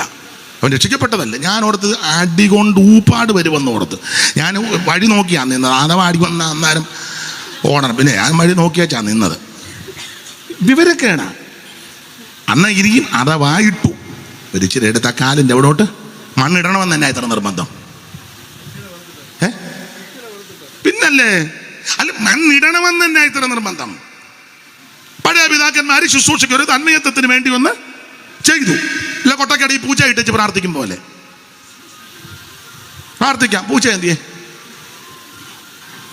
ഇതല്ലേ ഇപ്പോഴും പാരമ്പര്യം. ഇനി അഥവാ ഇട്ടാൽ ആ പെട്ടി മൂടി ഒന്നെങ്കിൽ കുഴിക്കകത്ത് വെച്ച് കഴിയുമ്പോൾ ഇച്ചിരി ഇട്ട്, അല്ലെ സെല്ലിലാന്നേ സെല്ല് വെച്ച് കഴിയുമ്പോൾ അയാള് ഞാൻ നോക്കി നിൽക്കുക. അതോ മണ്ണാന്നല്ലോ ഉള്ള ചെളി. അയ്യോ, അവർ നല്ല കസകിൻ്റെ നേരിയതിൽ എന്നാ നല്ല വൃത്തിയായിട്ടാ കിടത്തി. അത് പുള്ളി ഇങ്ങനെ എന്നാൽ ഇട്ടേച്ചിങ്ങനെ വീശ. മൂത്ത ചെറുക്കം നോക്കി. എനിക്കും വല്ലതും പറയാം, അന്നേരം കയറി വല്ലതും പറയാൻ പറ്റുമോ? ഇച്ചിരി കഴിഞ്ഞ് അദ്ദേഹം തന്നെ പറഞ്ഞു ആ ചുമതലപ്പെട്ട ഒരു മുഖം മൂടാൻ. അപ്പം അവൻ തന്നെ വന്നേച്ചാ തുണി പൊക്ക ഒറ്റ വിതറ് എൻ്റെ കണ്ണിലും മണ്ണ് വീണ്. നടന്ന കാര്യമാണ്. അവൻ ഇഷ്ടപ്പെട്ടില്ല. അവൻ ആ തുണി എടുത്ത വല്ല കാര്യമുണ്ടോ? വിവരമില്ല ചിലതിന്. എന്നാൽ പ്രായമുള്ള തന്മയത്വമുള്ള സീനിയറായ ദൈവദാസന്മാർ അത് തന്മയത്വത്തോടെ ചെയ്യുമ്പോൾ നോക്കി നിന്ന് പഠിക്കണ്ടേ? അന്നേരം മൊബൈലിൽ കളിച്ചോണ്ടിരിക്കും. അന്നേരം ഉടനെ പന്നി മാന്തും പോലെ ഇരുന്ന് മാന്തുക. പ്രായമുള്ള സീനിയറായ ദൈവദാസന്മാർ ഞാൻ ഇരുത്തിക്കൊണ്ട് പുകഴ്ച പറയുകയല്ല, അച്ഛൻ അറിയത്തില്ല, ഞാൻ അന്നത് പഠിച്ചതാണ്. വർഷങ്ങൾക്ക് മുമ്പ് ഓമനപ്പുഴയിലെ ശുശ്രൂഷ കഴിഞ്ഞ് ഞാൻ വരുമ്പോൾ ചെത്തിയാന്നോ അതിനടുത്ത സ്ഥലം ഒരു വീട്ടിലൊരു അമ്മച്ചി മരിച്ചു. അച്ചായനാ ലീഡ് ചെയ്യുന്നത്. എനിക്ക് വന്നൊരു 30 വർഷത്തിന് മുമ്പാണ്. എന്ത് തന്മയത്തമായിട്ടാണ് ശുശ്രൂഷ ലീഡ് ചെയ്തത്. അന്ന് ഞങ്ങൾ തമ്മിൽ പരിചയം അടുപ്പമൊന്നുമില്ല. ആലപ്പുഴയിലെ സെൻട്രൽ പാസ്സാന്ന് പറഞ്ഞു. എന്ത് നല്ല അടുക്കടുക്കായിട്ട് ഞാനപ്പം കുറച്ച് നേരം അവിടെ ഇരുന്നു. ഞങ്ങൾ തമ്മിൽ കണ്ടൊന്നുമില്ല, മിണ്ടിയില്ല. അത് ഞാൻ വളരെ ശ്രദ്ധിച്ചു, പഠിച്ചു. അതിനുശേഷം ഞാൻ അങ്ങനെയുള്ള രംഗങ്ങൾ വരുമ്പോൾ അദ്ദേഹം ചെയ്തതുപോലെ ഞാനത് ചെയ്യാൻ ശീലിക്കും. ഏറെക്കുറെ ഒക്കുന്നുണ്ടെന്നായി എൻ്റെ തോന്നല്. അവർ കണ്ടുപഠിക്കണം, കേട്ട് പഠിക്കണം. ഇതെല്ലാം അറിയാനും പറഞ്ഞാൽ വലിയ പോകൊക്കെ കണ്ട് ഒരു പുണ്ണാക്കും അറിയാനും മേല. കണ്ടുപഠിക്കണം, കേട്ട് പഠിക്കണം. നമ്മളെല്ലാം പഠിച്ചല്ലോ വന്നത്. പ്രായം നമുക്ക് ഇന്ത്യ പെന്തക്കോസ്ത് ദൈവസഭയ്ക്ക് അനുഗ്രഹിക്കപ്പെട്ട തന്മയത്വമുള്ള ശുശ്രൂഷകന്മാർ 100 കണക്കിനില്ലേ. അത് കണ്ടും കേട്ടും പഠിക്കണം. ഇരുത്തിക്കൊണ്ട് പോഴ്ചയൊന്നും പറഞ്ഞതല്ല. പഠിക്കണം. അപ്പോൾ വീശി എറിഞ്ഞു അവൻ എതിർത്ത് നിൽക്കണം. എന്തിനോട്? പിശാചിനോട് എതിർത്ത് നിൽക്കണം. 1 പാപത്തോട് പോരാടണം. 2 പിശാചിനോട് പോരാടണം. പിശാചിനെ കണ്ട് നീ ഓടുകല്ല, നിന്നെ കണ്ട് അവൻ ഓടണം. വായിപ്പിക്കുന്നില്ല എഫേസ്യ ലേഖനം 6-ാം അധ്യായത്തിന്റെ 12 മുതൽ താഴോട്ട് പഠിക്കുമ്പോൾ 4 ശക്തികളോട് പോരാടണം. ഇന്ന് രാത്രി അതിനാ ദൈവം നമ്മെ വിളിച്ചത്. പിന്നെ ഒരു കാര്യം ഇവിടെ പറഞ്ഞ് നിർത്താം. ആരാ പോരാടേണ്ടത്? പോരാടേണ്ടവന് യോഗ്യതയുണ്ട്.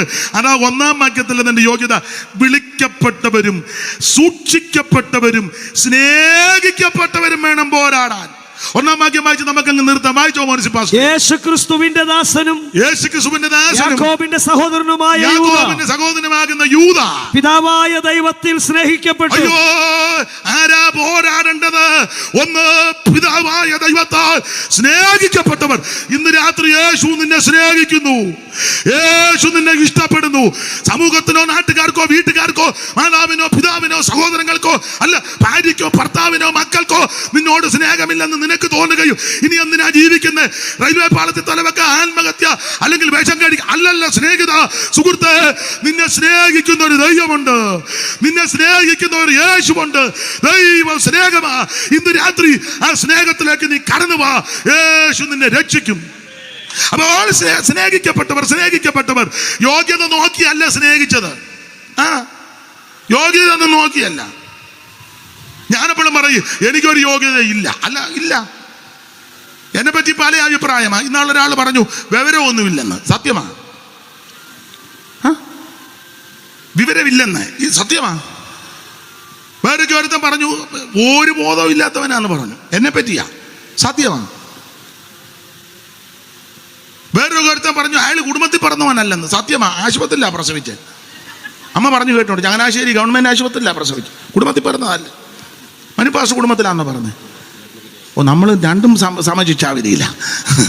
ദൈവത്തിൻ്റെ മകത്ത് കുടുംബത്തിൽ പറഞ്ഞവനല്ല.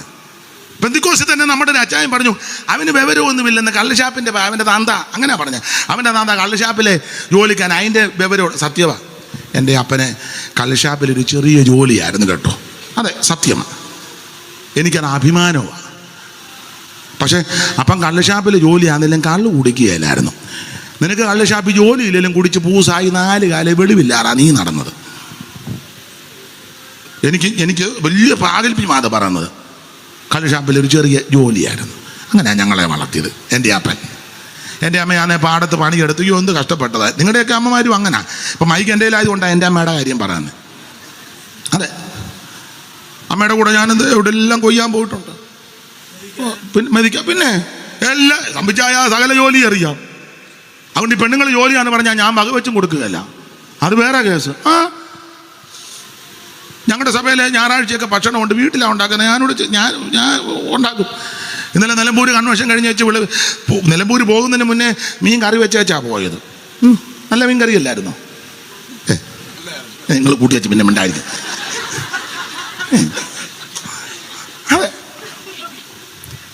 ചേച്ചി ഞാൻ പോയി. ഇന്ന് വെളുപ്പിനെ 4 അയലയോ നാന്തരം കേരമീനെ എങ്ങനെയാ കൂട്ടിയത്? കേരാ അങ്ങോട്ട് വാ, അവര് പെണ്ണല്ലേ. അതേ കുറ്റമല്ല. ചേച്ചി ഞാൻ പോയി. ഇന്ന് വെളുപ്പിനെ 4:45 നിലമ്പൂരിൽ നിന്ന് വന്നപ്പോൾ 4:45 വന്നുടനെ ഞാൻ ഉറങ്ങിയില്ല.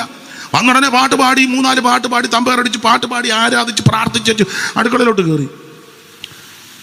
ഒരു ഉമ്മ വരുന്നുണ്ട്, സഹായമൊക്കെ ചെയ്യും, ഉള്ളി പൊളിക്കാനും ഒക്കെ നല്ല ധൃതി ചെയ്തു. വീട്ടിലുള്ളവരുണ്ട്, എല്ലാവരും ഉണ്ട്. ചോറും വെച്ച് സാമ്പാറും വെച്ചു, അവിയലും ഒക്കെ വെച്ചു, പായസം ഉണ്ടാക്കി. നല്ല പായസം അല്ലായിരുന്നു. ആണെന്ന് തമാശ പറഞ്ഞതല്ല, ചെയ്യും, ജോലിയൊക്കെ ചെയ്യും. നിങ്ങളുമൊക്കെ ചെയ്യും. ചിലക്ക് പാസ്റ്റർ ആയി കഴിഞ്ഞാൽ ഒരു ജോലി ഈ കക്ഷത്തെ ഇഷ്ടയിരിക്കും പോലെ. ഞങ്ങളുടെ ഒരു കുഞ്ഞോളമ്മ ഉണ്ടായിരുന്നു, എന്നോട് ചോദിച്ചു, അനീഷ് പാസ്റ്റർ എന്തോ അമ്മാമ്മേ BTH എടുത്താൽ മീൻ മേടിക്കാൻ മേലെ? യോ, ഞാൻ ചോദിച്ചു അങ്ങനെ അല്ല, മോൻ BTH അവനോട് ഞാൻ പറഞ്ഞു, എടാ അങ്ങോട്ട് ചെന്നിച്ചിട്ട് മീൻ വേണം. അവൻ പറഞ്ഞു ഞാൻ BTH ആന്ന്. BTH എടുത്താൽ കടയിൽ പോയി മീൻ. ഞാൻ പറഞ്ഞു BTH എടുക്കുന്നതിന് മീൻ മേടിക്കുന്നതിന് BTH ആയിട്ട് യാതൊരു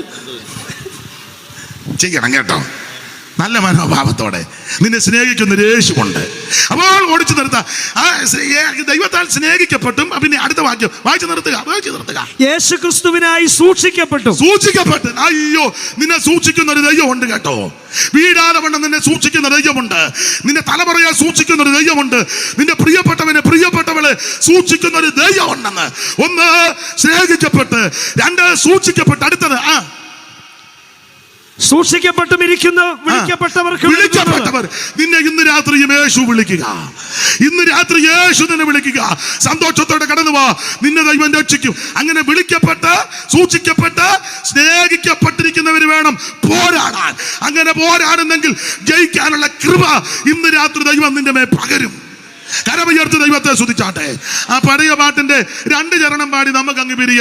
നല്ല പോരാട്ടം പോരാടി ഓട്ടം ഓടിടാ, വല്ലഭന്റെ നല്ല പാത പിന്തുടർന്നിടാ. നല്ല പോരാട്ടം പോരാടി ഓടിടാ, വല്ലഭന്റെ നല്ല പാത പിന്തുടർന്നിടാ. പള്ളി ലക്ഷ്യം നോക്കി നേരെ മുൻപോട്ടോടി ഓട്ടം തള്ളി ലക്ഷ്യം നോക്കി നേരെ മുൻപോട്ടോടി ഓട്ടം തികയ്ക്കാം. ഓട്ടക്കളത്തിലോടും ഓരേകരെങ്കിലോ ബിരുദം പ്രാപിക്കും അനേകർ മാത്രമല്ലയോ. ഓട്ടക്കളത്തിലോടും ഓരേകരെങ്കിലോ ബിരുദം പ്രാപിക്കും അനേകർ മാത്രമല്ലയോ. തള്ളി ലക്ഷ്യം നോക്കി നേരെ മുൻപോട്ടോടി ഓട്ടം തികയ്ക്കാം. തള്ളി ലക്ഷ്യം നോക്കി നേരെ മുൻപോട്ടോടി ഓട്ടം തികയ്ക്കാം. നോക്കിയാൽ നീ മുൻപിൽ പോയിടാ, ഭംഗമില്ലാതോടിയാൽ കിരീടം പ്രാപിക്കാം. അങ്ങും നോക്കിയാൽ നീ മുൻപിൽ പോയിടാ, ഭംഗമില്ലാതോടിയാൽ കിരീടം പ്രാപിക്കാം. തള്ളി ലക്ഷ്യം നോക്കി നേരെ മുൻപോട്ടോടി ഓട്ടം തികയ്ക്കാം. തള്ളി ലക്ഷ്യം നോക്കി നേരെ മുൻപോട്ടോടി ഓട്ടം തികയ്ക്കാം.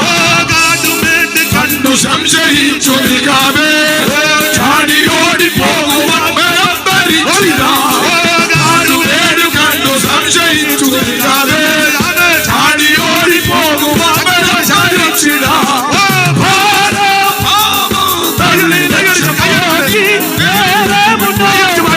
ഓട്ടം തികയ്ക്കാം. ഓട്ടം തികയ്ക്കാം.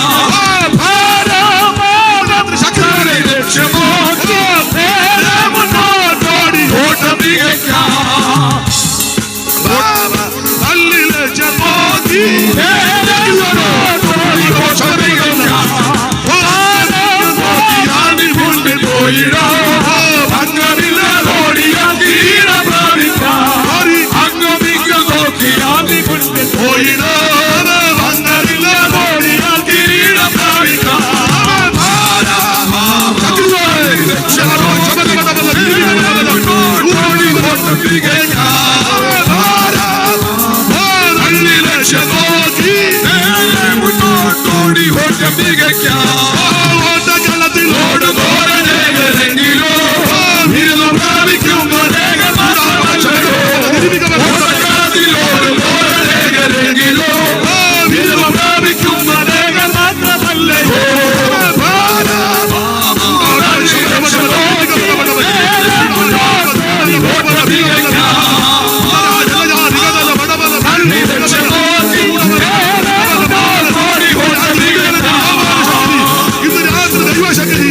എല്ലാ കെടുതികൾ മാറട്ടെ, അടിയട്ടെ, രോഗാത്മാവ് ഇന്ന് രാത്രി മാറട്ടെ, കൂട്ടശക്തികളുടെ ഈ രാത്രി ജയം. ആര് മൗനമായിരിക്കാറ് ഇന്ന് രാത്രി ദൈവത്തിന് ഫലിതം കൊടുത്ത് എല്ലാ അന്ധകാരത്തിന്റെ കോട്ടകൾ ഇന്ന് രാത്രി അടിയട്ടെ. ഓ അത്ഭുതങ്ങൾ വിടുതലിന്റെ വ്യാപാര ശക്തി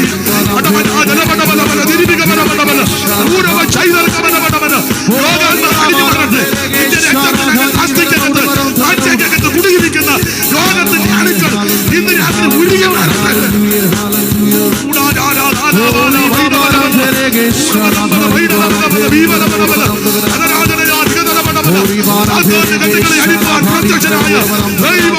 ശക്തി ഇന്ന് രാത്രി എല്ലാ ദിവസം വ്യാപാരങ്ങൾ ദേശത്തിന്റെ കെട്ടുകൾ പൊട്ടട്ടെ. വടക്കിനോട് അരികാക്കും, തെക്കിനോട് അടുത്തു വെക്കരുതെന്ന്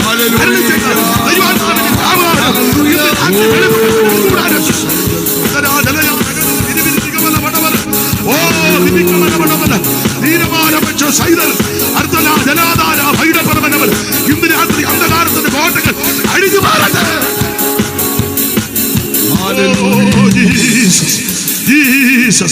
കരമുയർത്തി ഹല്ലേലൂയ പാടാം. ഇതുവരെ എന്നെ കേട്ടിരുന്ന കർത്തദാസന്മാർ, മാതാക്കൾ, പിതാക്കന്മാർ, സമീപവാസികൾ, സ്ഥലവാസികൾ, ഈ ദേശത്തുള്ള മാന്യർ എല്ലാവർക്കും വിശേഷിച്ച് കർത്തദാസന്മാർക്ക് നന്ദി.